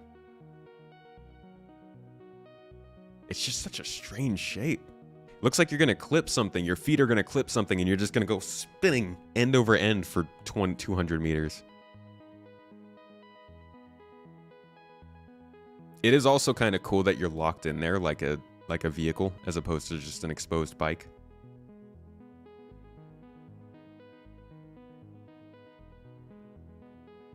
Ranger win. Oh, I wish. Alright. Components in the back. Or whatever that is. I can't even say it's the back. I don't know. So yeah, that's some animation stuff, just to get an idea of how it actually works. Was that a speaker? That's the secret the secret ability of this hoverbike, is that it can play music in space. How do the 3X1s differ? Are they physical whole? They answered the same question like 3 times here. Is there an advantage to having the Origin X1 baseline over the force or velocity? They literally keep answering the same questions. For the most part, we expect the velocity to be preferred largely by specialist or dedicated racers, as the lack of weapon hardpoints limits its options for day-to-day use compared to its variants. With the X1 Force, you can get extra defensive shielding and improved scanning, but at the cost of weight and an increase in price. Just as the velocity sheds mass to become a better racer, the Force trades a bit in that department for taking on extra gear. The X1 baseline may be the best well-rounded of the 3 at a more comfortable price. Think it was a CPU fan? May have been. They've been getting pretty crazy with them. I love this paint scheme on the bike. This does look very good. Gotta love the black and gold. Yeah, I think it'll be pretty similar to the Nox. This is just asking what advantage does the second shield generator of the Force have? More shields. How many people get frustrated by the ship Q&As? Sometimes it just feels like the questions are very samey, I guess. Like, we could get more interesting questions, but at the same time, I also realize like they're asking questions about something that's in concept, so it's kind of hard to be able to answer them reliably. This is an interesting one. How long until we can expect to see the X1 in game? Who's going into a Q&A and asking a when question? Just asking for pain. The answer was that the X1 is not scheduled for Alpha 3.0.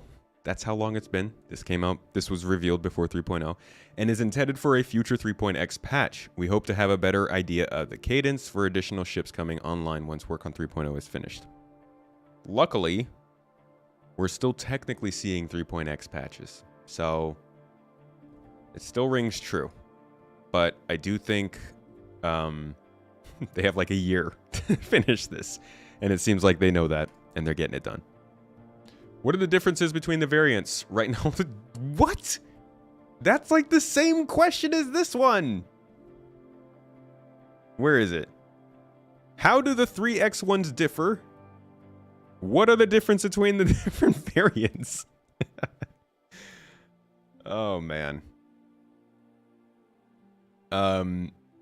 They said, aside from the aforementioned hardpoint changes, there will be differences between the default equipped items, such as coolers, power plants, shield generators, radars. If you drill down to the default equipment options that are currently visible, you will see the baseline has civilian components, while the velocity has competition, and the Force comes standard with industrial components. So, I mean, that's a little more info, but why not just put all that in the same answer? Only 319 left of 3.x? No, we'll get a 3.20.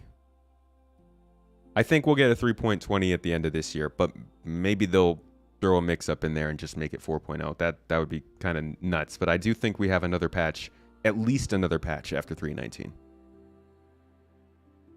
Holy crap, Holston Coop just got that membership on YouTube. Extra supporter for 27 months now, dude. That's like, that's a ton of time, man. That's more than 2 years. Thank you, Holston. Seriously, thank you for this. I say it every time you renew, but thank you so much for the support. Thank you for all the help in the org, the Discord, just being there to help keep things together over the last couple of years. Much appreciated. Shifty said, welcome to Spectrum voted Q&A, where every question is the same, and the most important question is, will I be able to land an Aurora in it? Which ships fit in this one? Which ships would fit in this? Who knows? Hey, Crucian, how you doing? Good to see you, buddy. How's it going, man? You how is the commentating going for you as well? How are things going with Atmo?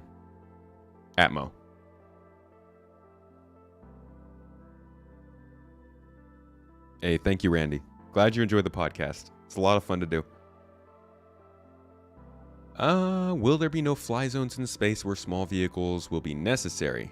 Oh, that's actually an interesting question. Example, like minefields, dense asteroids, and debris fields or derelict spaceships. They answered, absolutely. Space bikes like the X1 are perfect for short-distance exploration in space from parent ships like the examples listed. Asteroids and debris fields limit larger ship entry, and the distance of the fields make personal EVA quite lengthy, so the bikes will fill the gap in space. Many of you already experienced in Arena Commander how different it can be to navigate larger ships through asteroid clutter. That's an interesting one, especially because we have seen a lot more of these kind of smaller space locations to explore, specifically ones that are coming up more in Pyro. Oh man, do I not have...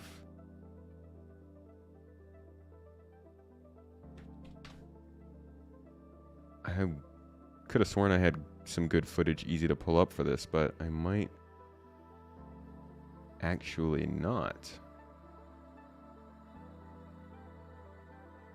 They have been showing us some space-based points of interest, though. Yeah, here we go. Things like this. So they have like these small sort of areas we're starting to see. I think these are, might be inside of an asteroid, but definitely not big enough for your Carrack to fly through, right?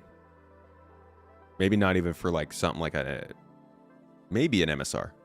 Probably not like a Connie or anything. So these are the kind of places that maybe, yeah, these types of space bikes will be better to fly around and explore in.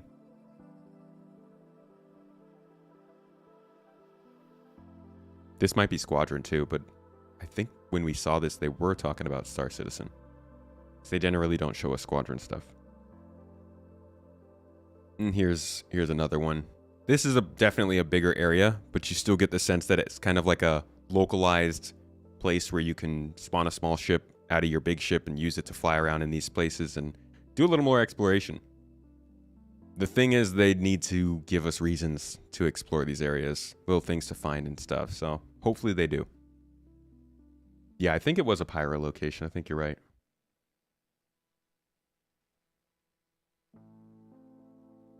Low EM signatures too. Good point.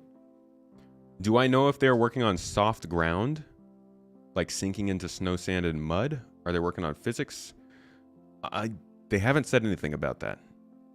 I imagine it's something they want, but we've gotten no word on that, so I wouldn't expect it. Crucian, things are great. You just did the S7 qualifiers this past weekend with Croncy. Was a fun time. Glad all is well. Yeah, you guys did a good job.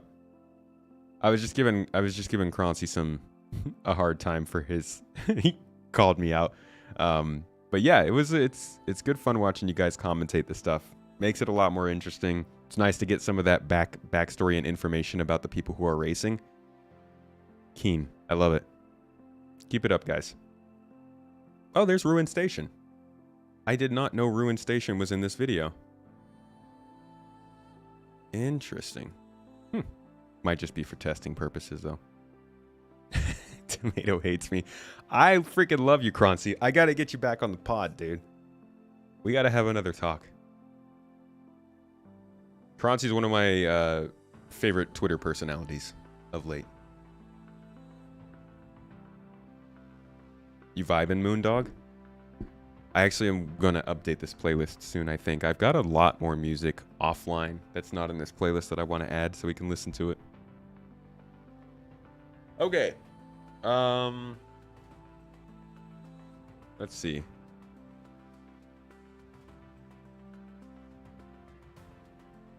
Is this apartment in the background going to be for sale sometime? Because that is a really nice place. Love that ultra minimalist furniture scheme. They said no announcement on this just yet. Pretty sure we just got the announcement on this a couple weeks ago with building interiors. Up until we saw building interiors, I really didn't think we were going to get apartment options that were that much different. Does seem like they're going that way.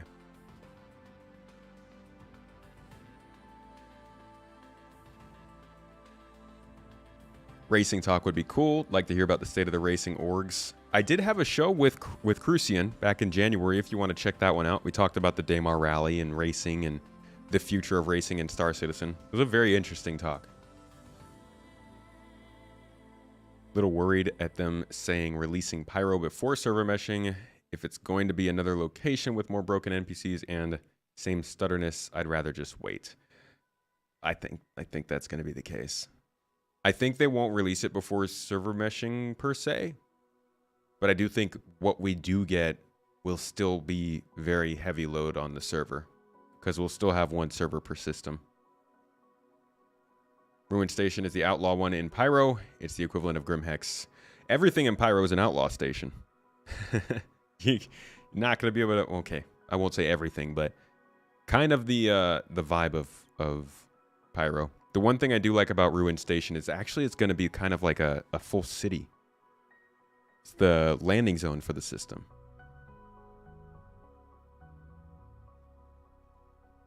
Oh yeah, you will be able to take your helmet off and place it someday. Could actually show you that real quick. We could get a little bit distracted, just a little bit. But this isn't... They haven't touched on this in a really long time for some reason, so I'll give you a quick look. Back during CitizenCon, I believe it was 2020 or 2019. No, it was 2020. Was it 20? Yeah, here it is. Get a little look at what it's going to look like when you can put down and pick up your... throw it around, and that's exactly what I'm about to do because I want a new helmet. Boom, get that out of here. Now, the Caldera helmet in front of me, I actually cannot equip this because I don't have the bespoke armor that's required to maintain it. So let's go ahead and take an inspect look real quick. He's okay, folks.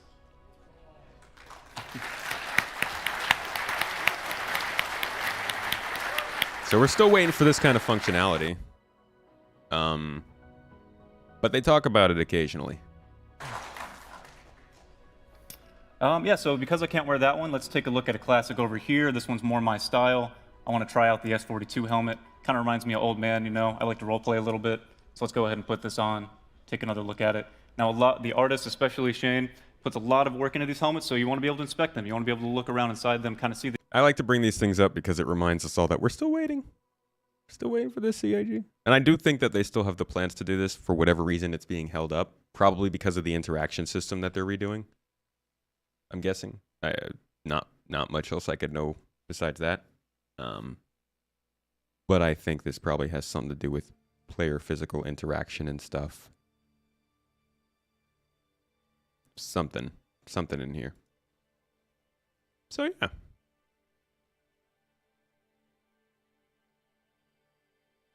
This guy also promised us Theaters of War. I don't think that was Sean Tracy talking. I think that was this is the armor team. Yeah. And that's where Jeremiah Lee. This is kind of like my expertise. This is let's say. So for the Caldera. Oh gosh. What's his name? Oh man. How am I forgetting his name? Richard Tyrer. Yeah. Yeah, I think that might have been Jeremiah Lee who was talking. But this is all the armor team. This is a pretty cool video too. They talk a lot about how armor is going to be powered, how it's going to have its own sort of signatures that can be detected when you're scanning and all that kind of stuff. So if you're interested in that, I'd check this one out. Talks about how like armor will protect you in terms of temperatures, which we saw added with the active feature stuff. Anyways, past that tangent. Good morning, Skippy.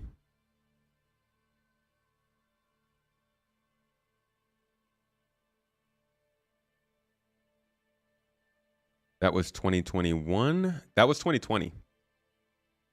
You heard Theaters of War is being looked into, but they like completely went another direction later. Hopefully they're still working on that. Yeah, I don't know what the current status of Theaters of War is. I do know that the Fire Sprite devs who were working on Theaters of War ended up joining CIG after Sony purchased Fire Sprite. So they do have a little thing here. And they did have a Theaters of War deliverable on there, but that's clearly way past. So maybe Theaters of War is just in a state of limbo until network technology is working better and the game runs better. No real knowing. All right, continuing with the X1. Somebody asked if it holds cargo. Answer is no. Why is the bike so heavy?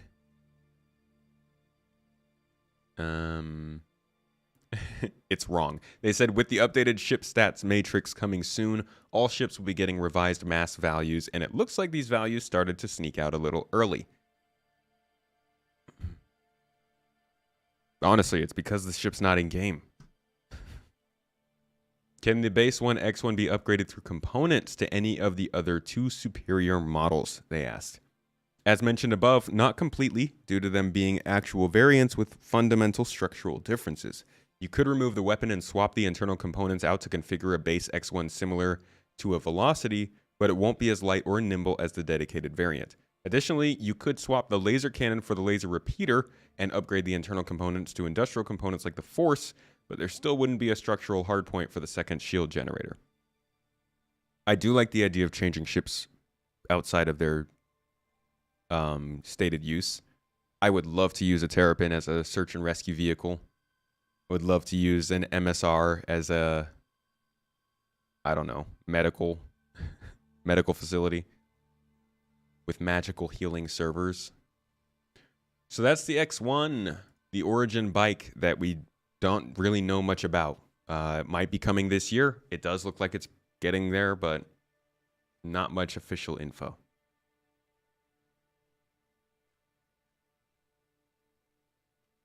What would you say, what features you're most excited about and least excited about in the next quarter and the rest of 2023?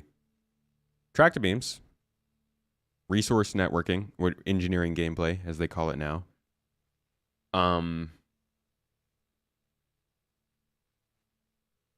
What else is there? Cargo refactor, which I'm hoping is coming with the tractor beams. And honestly, I think it's kind of a catch-all, but missions. We have a lot of missions in the pipeline that we could end up having by the end of this year. And I think this game has more going for it than you can really get a sense for, because the game doesn't force you to try out gameplay. Like, most of us didn't realize how useful or nice tractor beams actually were until Xenothreat came along and had us in a situation where we needed to use tractor beams to get boxes from one ship to another. Suddenly, the tractor beams seemed really nice, and everybody was starting to use it more. So I think one of the problems that the game suffers from is that we still don't have a wide variety of missions or situations that make people take advantage of the features the game does have, like being able to use tractor beams, or being able to strip off a hull with the salvage tool, or being able to mine something and break a rock apart to get valuables, or transferring something from one ship to another. Like, the missions are really basic, so the game also feels really basic. And I think the more we can get missions that hold your hand and force you to take part in the gameplay, the more fun the game will seem. So I'm really excited for missions that kind of act as hand-holding tutorials. Also, the new player experience getting some touch-up is nice. If you want to know more, though, I do have a video where my videos act as my memory because I can't remember anything. Okay, let's not do that. Why did it take me all the way to studio? I'm just trying to go to my channel.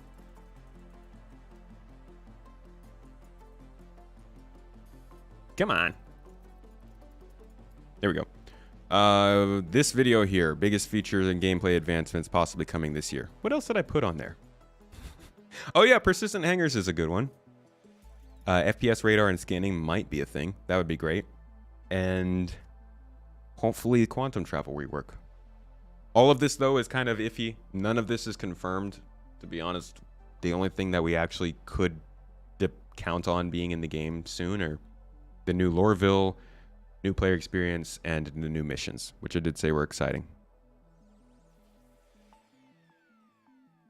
What is the use of the cutter beam? Right now, nothing really.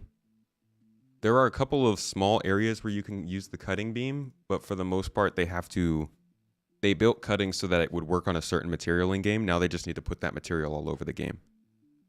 They haven't really done that yet. Quantum rework makes sense to turn up with pyro due to distance increases. Also with quantum boost and master modes.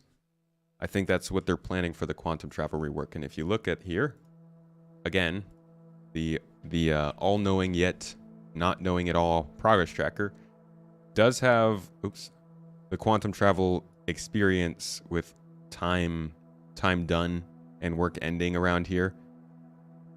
Weirdly, it doesn't say it's being made for Squadron 42, even though the Squadron 42 UI feature team is working on it. So I don't know what that's all about, but we do know that quantum travel reworks are getting there. Hey, Vagabond. Today you can take your Terrapin taco truck out to deliver tacos to every planet. Don't talk about tacos, all right, man? You make me hungry? I don't need hunger right now. We're going to have ramen for dinner. I've been trying not to think about it because I'm so excited. The cutter beam will be great when it can finally disconnect doors. They need to get that same material. Let me show you. This is like a pretty old video, but it does show some of the gameplay from Squadron 42 that they have planned. And there's a section here that's actually pretty solid in terms of gameplay. Like as a puzzle, as a simple puzzle. You get into this area and the power's off, so the door doesn't work. This is like literally the type of thing that they just need to build into missions in the PU to get people more interested in running those missions. And I think this is the kind of thing they're going to start to build up once we get engineering gameplay. Resource management, the resource network with the power and everything that we've been seeing and reading about for the last 2 years. That's going to be built into ships and outposts. So I think this is actually going to be a similar setup to some missions we'll see after that gets implemented. But you get a chance to see the cutting tool here. So they get up to the elevator. They realize the power is off.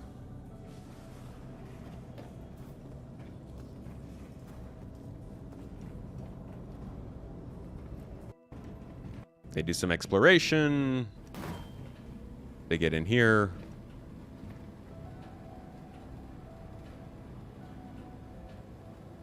We should name Space Tomato Gaming into Space Narratomato Gaming. Loved your video reaction on the ISC. Love the idea of having Habs inside an UGF. Thank you, Quincy. It's a cool ISC. I'm looking forward to those facilities. So this is the cutting tool in action. And you can see they had like very specific little things there that you could cut through.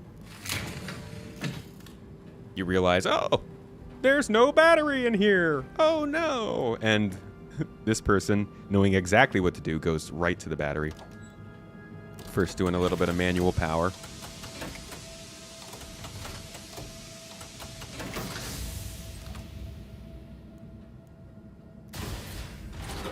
You want to see somebody fill up a Kraken privateer with hot dogs? Oh, God. Airdrop those hot dogs all over Hurston.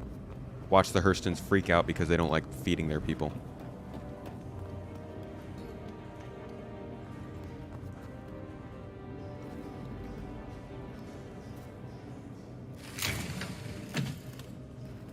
So you grab the battery, pick it up, take it back to the power station, put it in, and it starts the power. Obviously, this is like a fake version of this. It's not actually happening.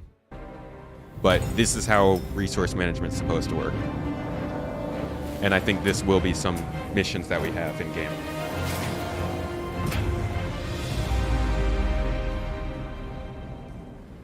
It's hard space shipbreakers. The cutting tool? Yeah, kind of. Although this does predate hard space shipbreakers by quite a bit. There was another Star Citizen, CitizenCon 2019 Adventure Continues? Or is that 2020? Nope, 2019. So here's another situation where they show off the cutting tool. Again, a sneaking scenario. You know, audio distract AI. And they continuously do this in every single mission that they showed us to show off the game that we, of course, never got to play ourselves, except for the person down satellite one. Another opportunity for them to show off the cutting tool. Like we took the Glenn's going to take his pour. There's The like multi-tool? locks on the multi-tool, and we can pretend we're going to pour them off or not. I'll tell you what, Melandor, the one thing I really, really hope they can pull from Hard Space is the feeling of tractor beaming an object off of the ship. Because they've been talking about being able to detach items and weapons from ships with tractor beams. Hard Space really nails that, like, that solid feel of pulling something off. There you go. But yeah, this is the idea. Is, you know, like the FPS mount, like the multi-tool has different modes: cutting, could Welding, be mining, yeah. could be welding, repairing. In this particular case, we're just going to cut the four kind of hinges, locks off, so we can take the grey. I'm sure nobody would notice this, security-wise. Just giant flashing light from inside the vent. And again, this is, you know, I think we've talked a little bit Everybody's about, just gonna turn away. you know, What light? What laser? So this is again the cutting tool, and I'll give you one last look at it because they just love using this thing. That'd be 2021. Life in the verse, and we are sneaking. We're sneaking peoples. Aopoa, so how works now the beginning we gate. And I believe they use it here. What I like, No, obviously, not in there. addition of I think they use it to get in there. But we knew we needed some commit through before you cycle. You know, you can just double check to see if there's any bad guys on the other side. Actually, maybe they don't use it in this one.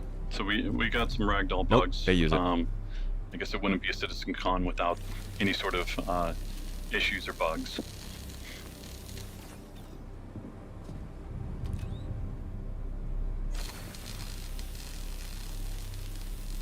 So they're like really on board with cutting, if you couldn't tell. And if you look at where they are with it, I do believe that they got the work done. The work has been ongoing for quite some time. Actually, not that long. Has this been updated? I'm pretty sure this was going on earlier, but it's still going. So, like, cutting is a plan, and they want us to be able to do it in a lot of places, and they're clearly obsessed with it. So I think we'll see it.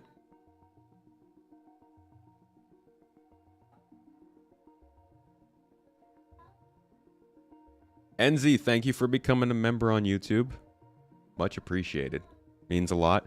And should score you some exclusive videos if you go check out the main channel. The main page channel. Main channel page.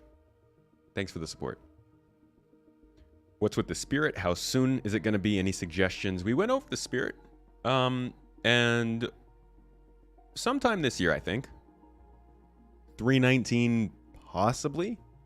Most likely the 320 or whatever comes in October, November time.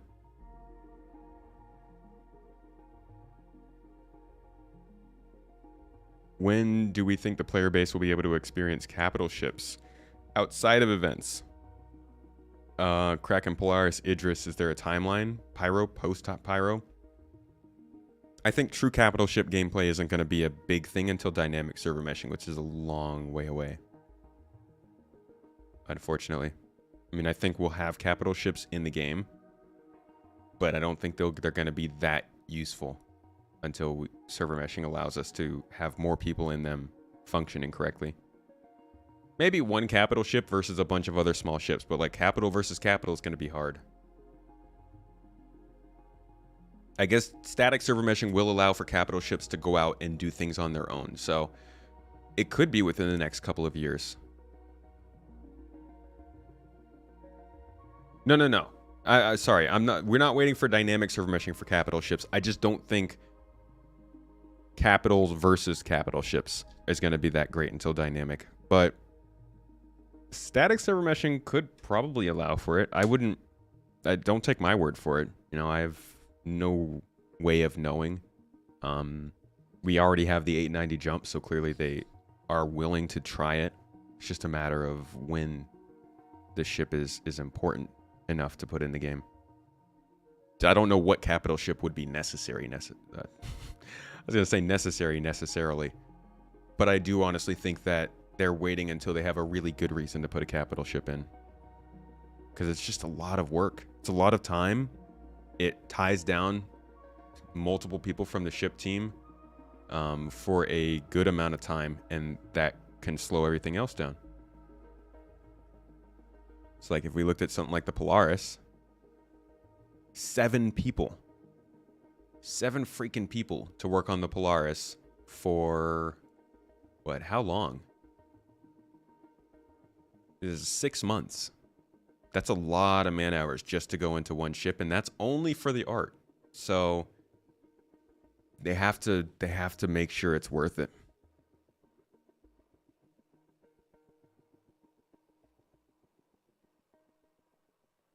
Not talking about the Polaris today, just because I don't have any real reason to believe it's coming this year. I think it might just be getting an update. All of the stuff that I'm covering today, I'm like pretty certain is coming within the next 6 to 8 months. Wait, what? 6? 9. 6 to 9 months. Sometime this year. And the last one that we're going over is the one that we know the least about. That is the RSI Lynx. So this is an interesting one because I actually put this in the video the other day, and I did say that it was a luxury rover, but I think that gave people the wrong idea, that it's like a luxury rover in the sense that it's there for luxury passengers to get carted around and treated like celebrities. It's luxury in the sense that it's just nicer materials, nicer make, probably higher quality components, and a better look. So like if you look at the Origin G12, this is the highest luxury ground vehicle in the game. And when you look at it, it's not like it looks like it's made for a luxurious experience. It just looks really nice. And I think that's generally what the Lynx is going to be like as well. It's going to be like the Ursa, but higher quality, better looking, and maybe more efficient. I don't know. This is not coming anytime soon, I don't think. They haven't really talked about the G12. But this is the Origin rover. So this is the highest quality, I guess you could say, ground vehicle that you'd be able to get. The only picture that I have of the RSI Lynx, or of anything that could resemble the RSI Lynx, is, let me see if I can find it on here. Hopefully I named it. I did. So this, I think, was supposed to be the Lynx back when they first revealed this. Obviously, this is very old. This also could have been old Ursa concept art. I don't know. But I do know this is an RSI rover of some sort. It's not in the game, and we don't know anything about it. That's really all we have. The Lynx is really weird. They've almost never talked about it. I've only been able to find maybe 1 or 2 different times where they've talked about it. One of those being just in December. And the other time was when they were talking about the difference between the G12 and the Ursa and the Lynx. It looks Anvil. It did. The concept images from before they got all of the different companies to have their design languages, so they probably would have to remodel it to look more RSI.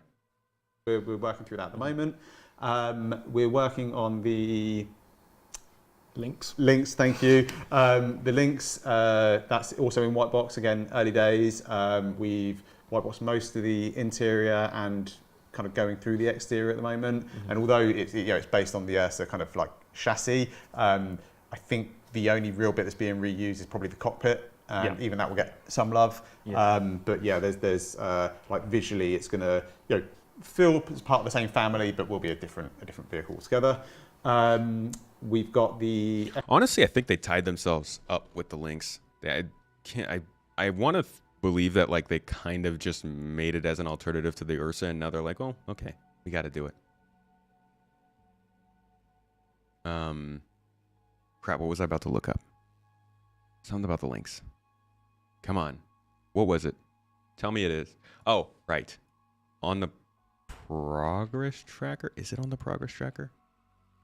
It is. RSI Lynx on the progress tracker shows work starting mid last year, and then the EU vehicle content team got a hold of it in November. So that makes complete sense now that this guy from the EU vehicle team is saying we've whiteboxed most of the interior and kind of going through the exterior at the moment. they have reached white box. That was in November. So if they reach white box here, take a few months to get it to this point. Now we're seeing that audio is working on it, which is one of the downstream teams, one of the last things that's done with these vehicles. There's a very good chance we could see the RSI Lynx coming in 319 in May. They haven't talked about it yet, but it's possible. And if we go back to the Star Citizen February monthly report, which just came out a few weeks ago, or like last week, and we go down to the vehicle section, they do mention here that they've got gray box on an upcoming vehicle progressed. Testing was done simultaneously on the modeling process to see if the team can reduce the LOD impact. They don't say what it is, but they do say it's gray box, and they say that it's a vehicle, not a ship. Whenever they're talking about ships that are unannounced, they say ship, unannounced ship, unnamed ship, whatever it's going to be. So I think this is probably the the Lynx reaching gray box in February and finishing up in March, but it could be something else because that is actually pretty quick to go from gray box to finished. Lynx for Invictus seems plausible. Yeah, I think it's possible. Hey, Akaro. How you doing? You missed a decent amount, but, you know, feel free to rewind if you want to. You think Fleet Week, IAE, and CitizenCon are going to be off the charts this year? I think CitizenCon could be really big for them if they manage to get out a good 3.20 patch before then, or at least get it into PTU by then. Think we'll get all UI and MFD stuff this year? Oh my gosh, Corbin, I'm scared to even say it. I've been trying not to. I know I said it on my video a couple months ago, but the idea of UI reworks this year makes me nervous because they don't talk about it. Talk about this. Give me a sprint report, CIG, please. I mean, the roadmap roundup was great because we got 319 and we got a better idea of what they're planning. But there's still so much in the air. There's so much stuff that's being worked on in these monthly reports. Good stuff, too. If you didn't catch the stream on Friday, go check that out. Because we went through this whole thing in detail, and there's a lot of really good stuff coming up that we haven't seen on ISC yet. Don't expect anything, you won't be disappointed. It's the best way to do it. Set expectations low, but set your hopes high. So yeah, that's basically everything I have on the ships that I think are coming out this year. I have a chance coming out this year. There's obviously going to be others. There are a couple unannounced ships. There's like 3, I think, unannounced vehicles.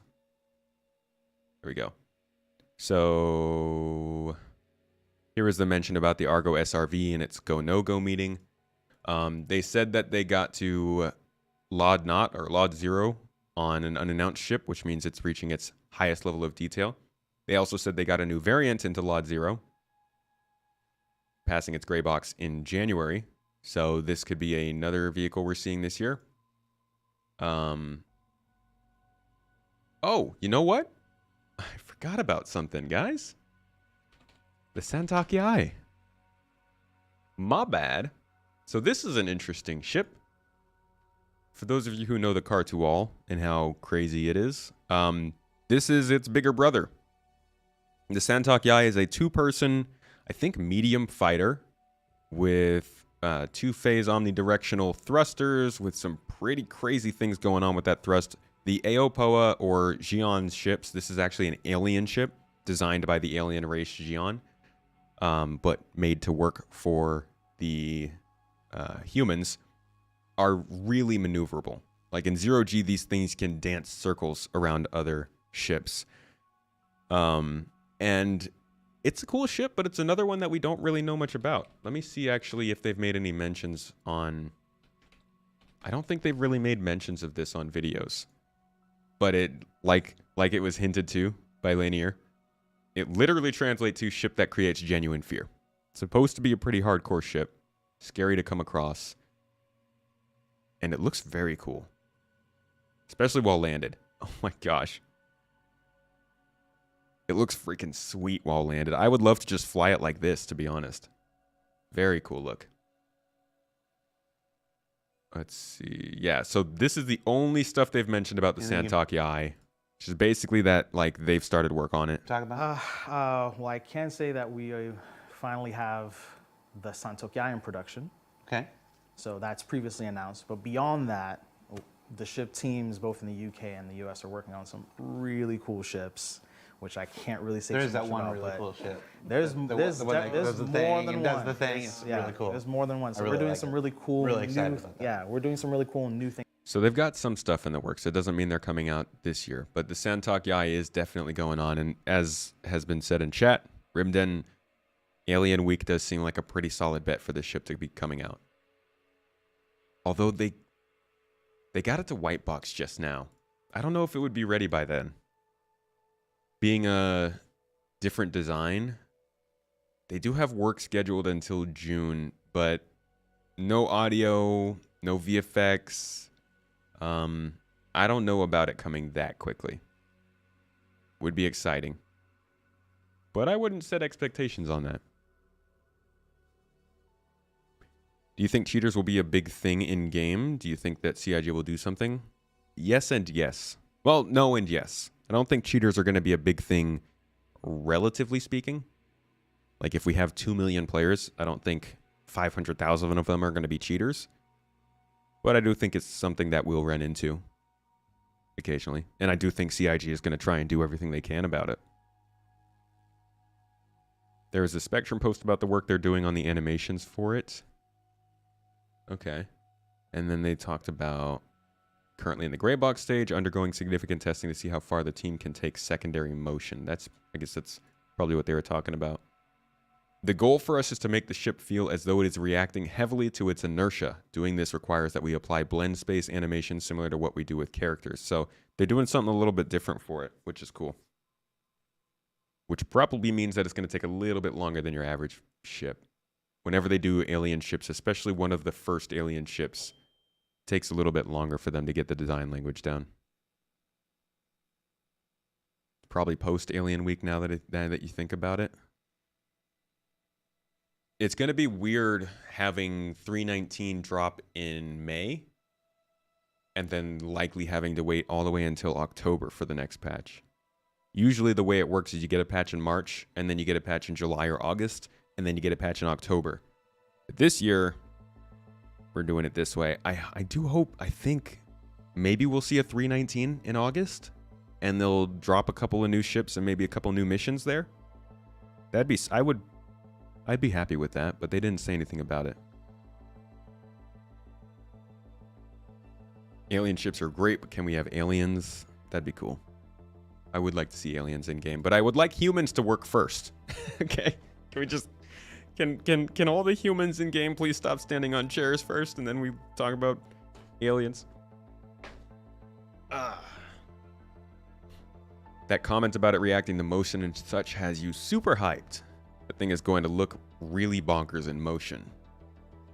With all the ways that these wings look, it would be cool if they articulated separately based on the thrust. Oh, that's probably what they mean, huh? As you thrust with each arm, it kind of moves. Okay. And this thing looks beautiful in white. Oh my gosh, I might actually try to get one of these in game. It looks really good in white. I haven't seen this picture before. Oh no, I think I'm falling in love. This looks so good. Take the guns off. Give me a cargo hold. And this looks like my new personal exploration ship. Dang.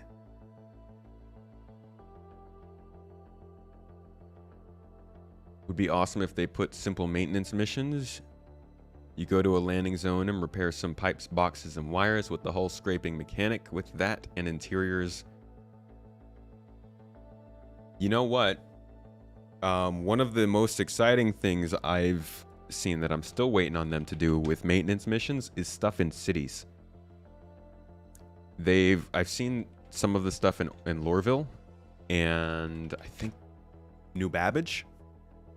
And then they've got these spots in Orison where they specifically showed us while they were working on it that you might recognize these too. When you go and walk around Orison, you'll see these little sort of inverted antennas that stick down below the city, and you can climb the ladder down to this lower platform, and they've got like components and engineering screens down here that you know they're going to use for like maintenance missions of some sort. Like it's very clearly linked to the maintenance of the city. And they have talked about having these sort of extra areas where you can go in and do missions inside of cities. We've seen, obviously, that they're starting to work that into building interiors. So I think you're going to get some maintenance missions at some point.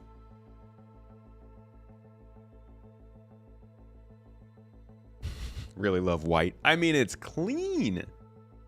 It looks so good with the gold details. In real life, we all stand on chairs. We're just trying to match real life. Come on. First aliens you'd like to see are the Tavarans, since they are canonically members of the UEE. Makes sense.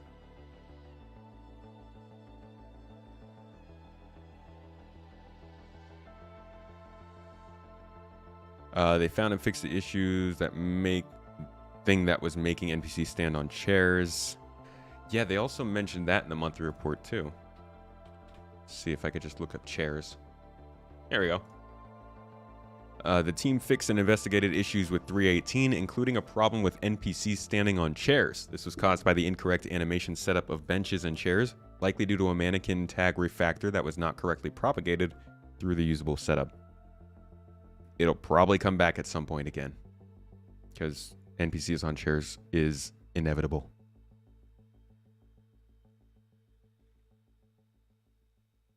Oh, it does look kind of like the Oblivion ship, with the cockpit being like this rounded bowl, the human bubble in the front.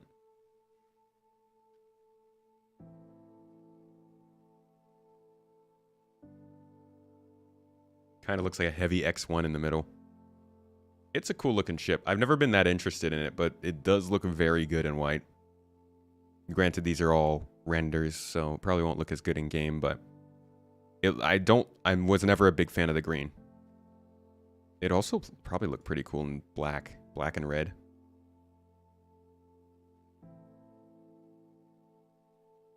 Will you get your 600i refit this year?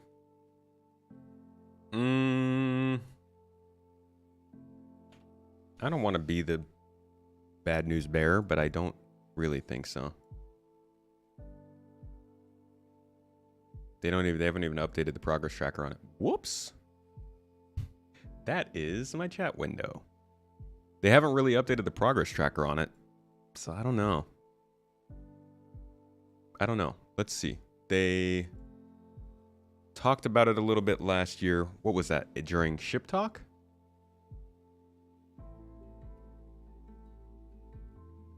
Talking Ship, I think.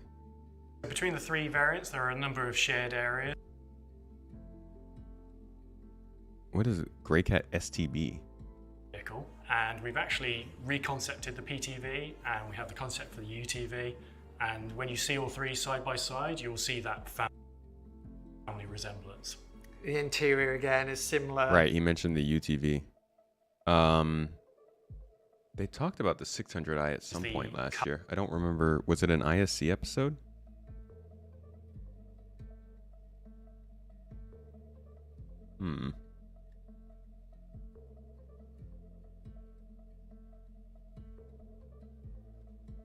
Was it this one? It was one of these, I think, right?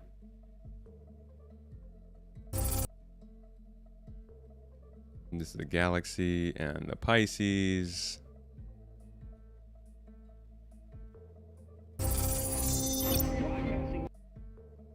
This is the Polaris. I don't remember where they talked about the 600. I don't know if they're that far along on that, though. 2 weeks before CitizenCon.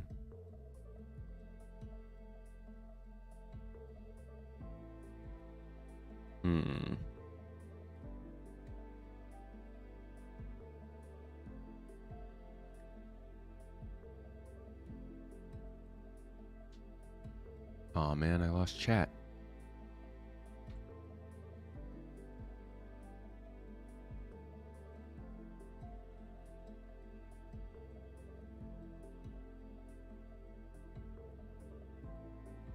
Yeah, it's a pretty big rework for the 600.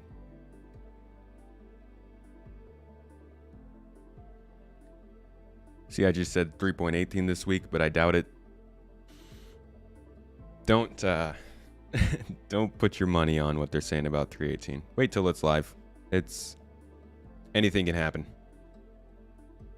I passed the video. There's so many videos here. I need more help than that. Which one? Was it? What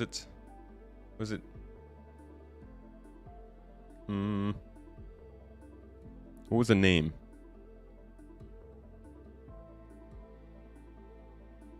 Over there. Oh, okay. Gotcha. Yeah. Yeah. Right. Was it this one? Nope.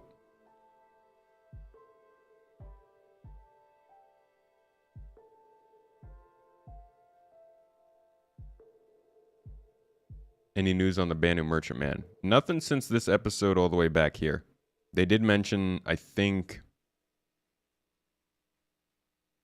during one of these other videos that they were shelving it.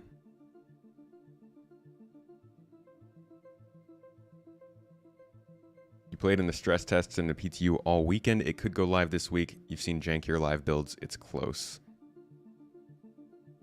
I feel like they gotta hit this one. But at the same time, they do need to get it out. Before they release 4.0, they need to update the main website and make it flow and work well for new users. We have been asking for that for so long. You know what the craziest part about the website is that they did update it, and you can still see the super old style compared to the new updated style. Like, depending on which page you go. It's like, this is still kind of the old style.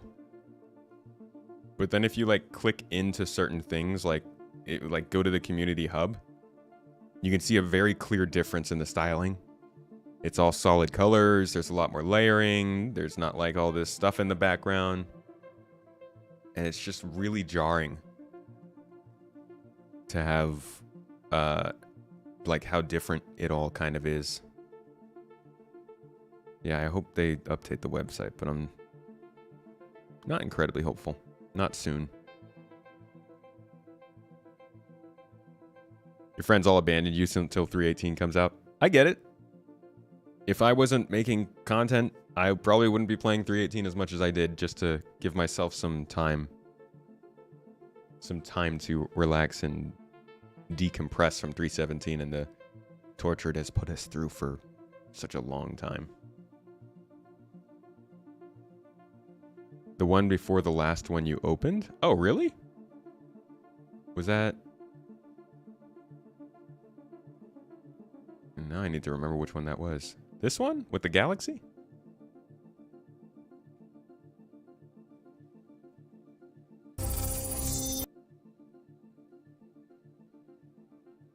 Here's all the Galaxy stuff. Here's the Pisces stuff.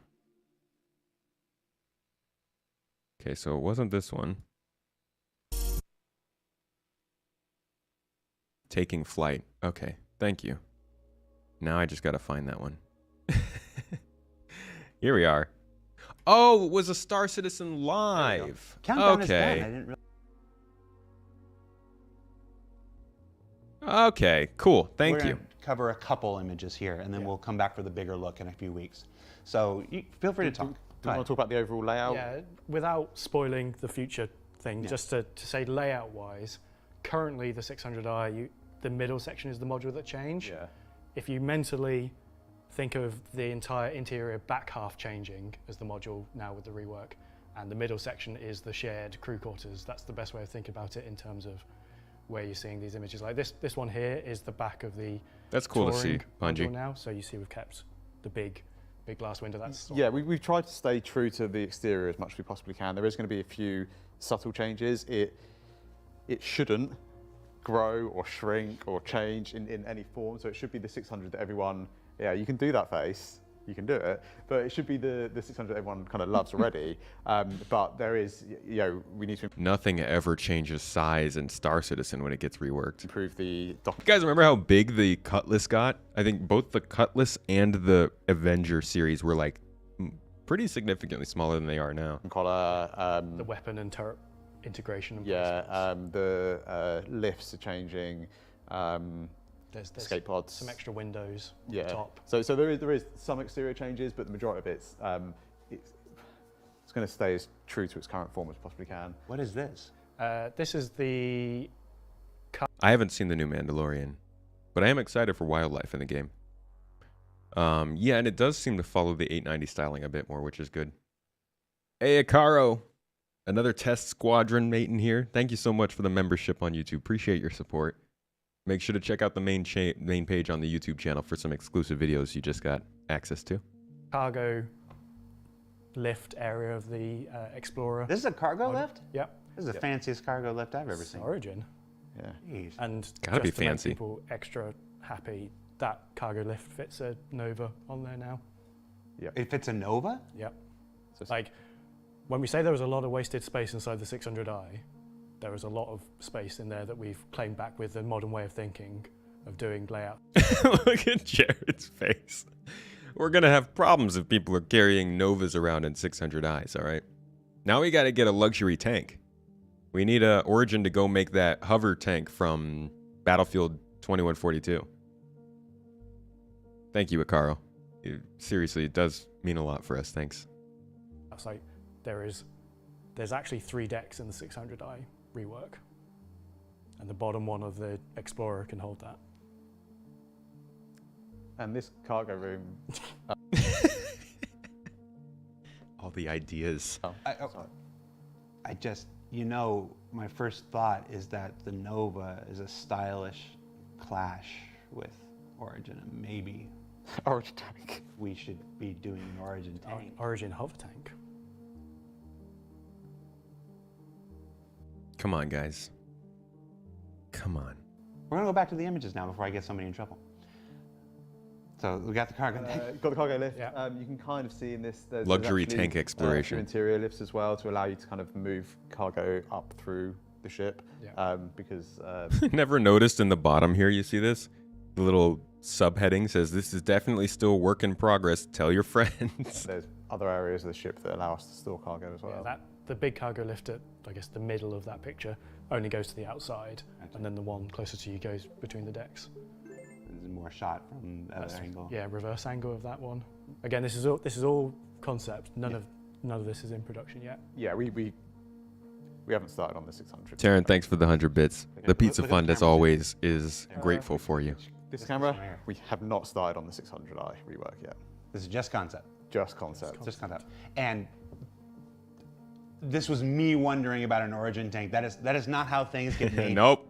Jared already said it. We're getting an Origin hover tank. Here, people don't go to like Reddit and be like, they confirmed this. We've got enough. Go to Reddit. Literally a random idea that I had in my head right now, and they don't listen to me for anything. Otherwise, we'd have a whole lot. We'd have that jalopy by now.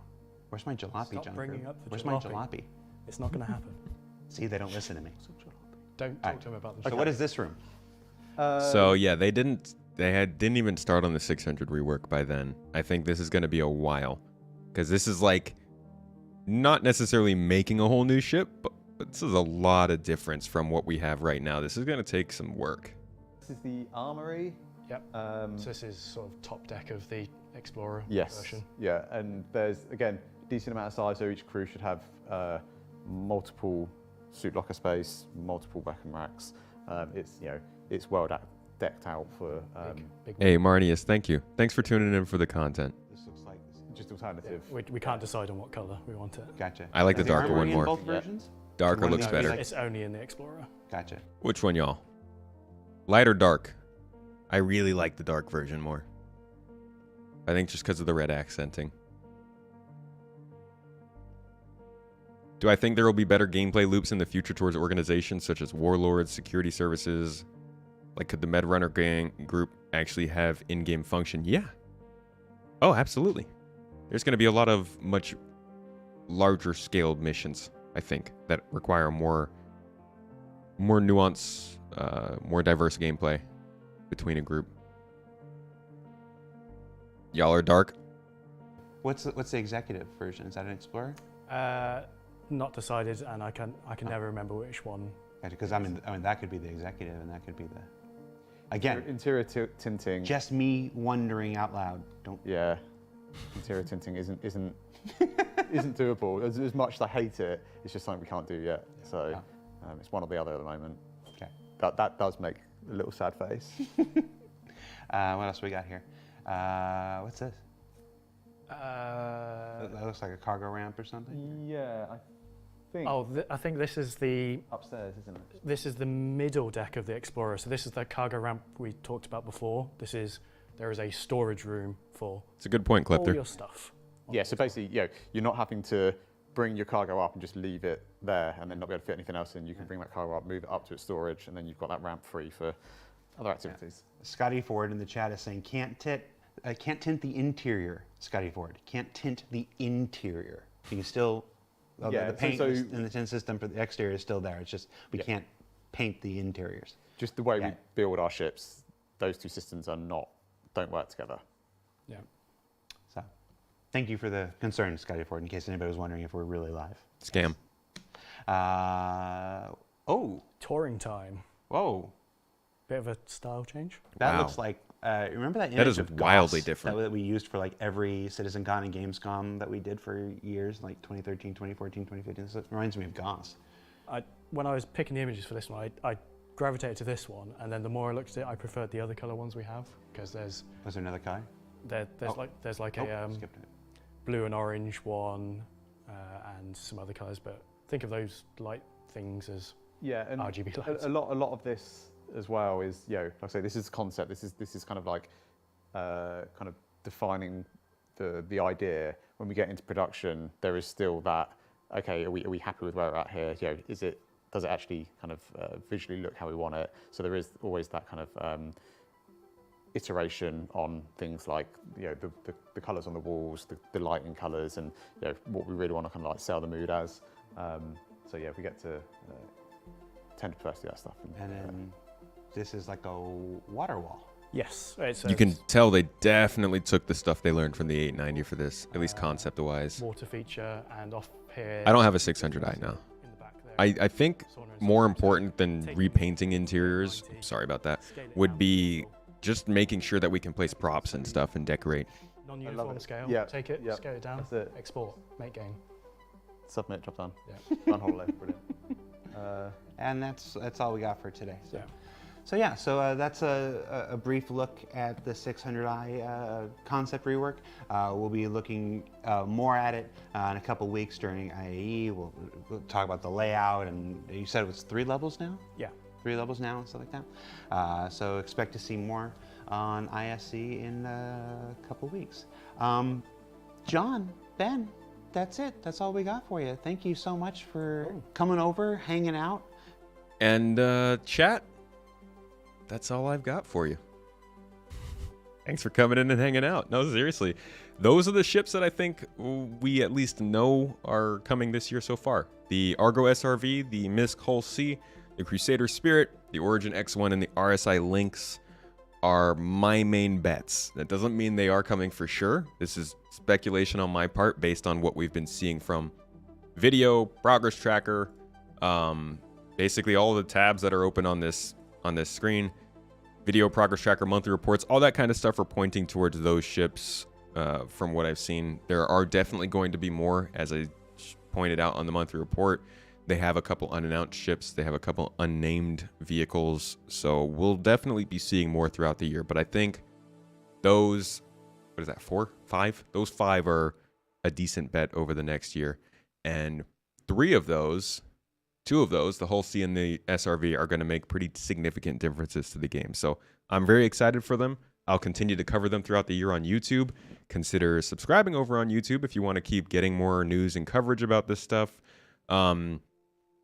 We are hosting a giveaway right now as we approach 50,000 subscribers on YouTube. We'll be giving away 2 copies of the game as well as 2 ships. So if you haven't gotten into that, either on Twitch, you can drop !giveaway, or on YouTube, you can look at the link down below, go to the website, spacetomato.gaming.com/giveaway, and get entered into that. Should be ending sometime in the next 1,800 subscribers, I think, something like that.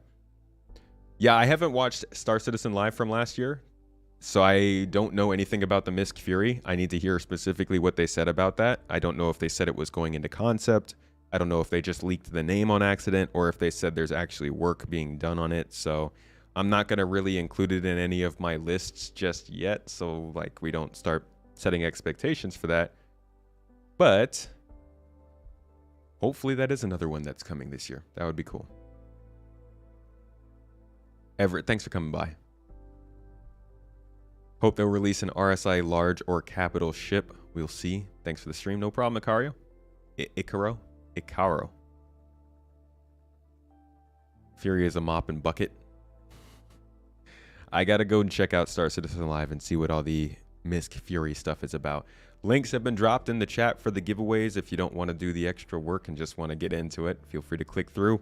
I'll be back on Wednesday. I think I'm probably going to do a joint stream with somebody for Wednesday, do some gameplay with one of the other folks that I'm usually playing with. So keep an eye out for that.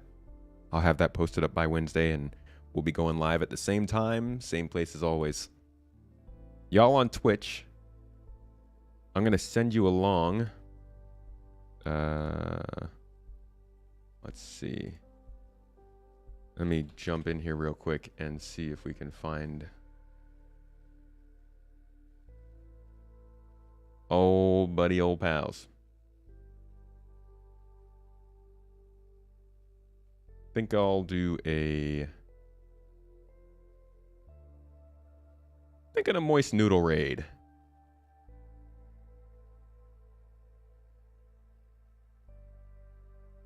Or a space cutlet raid. Let's see.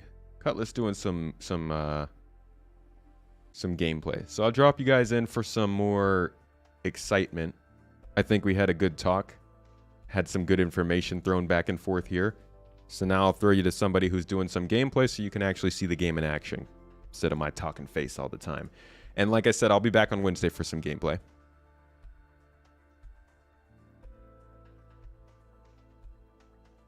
It was a throwaway line with the Fury? Okay, yeah. So I wouldn't take it too seriously just yet until they start talking more about it. But we'll have to see where it is in the lineup anyways, in the pipeline. Anyways, folks, go in there. Drop some love for Space Cutlet. Cool dude. Lots of fun to hang out with and talk. It looks like he's doing some Comma Ray stuff maybe or something like that. Drop in there. Drop the tomatoes for the tomato raid. Let him know he's part of the garden now. Show him some love, folks. I appreciate you all. It's been a great stream as always. Good talk. And I'll see you on Wednesday. 07s, folks. Have a good one. Bye.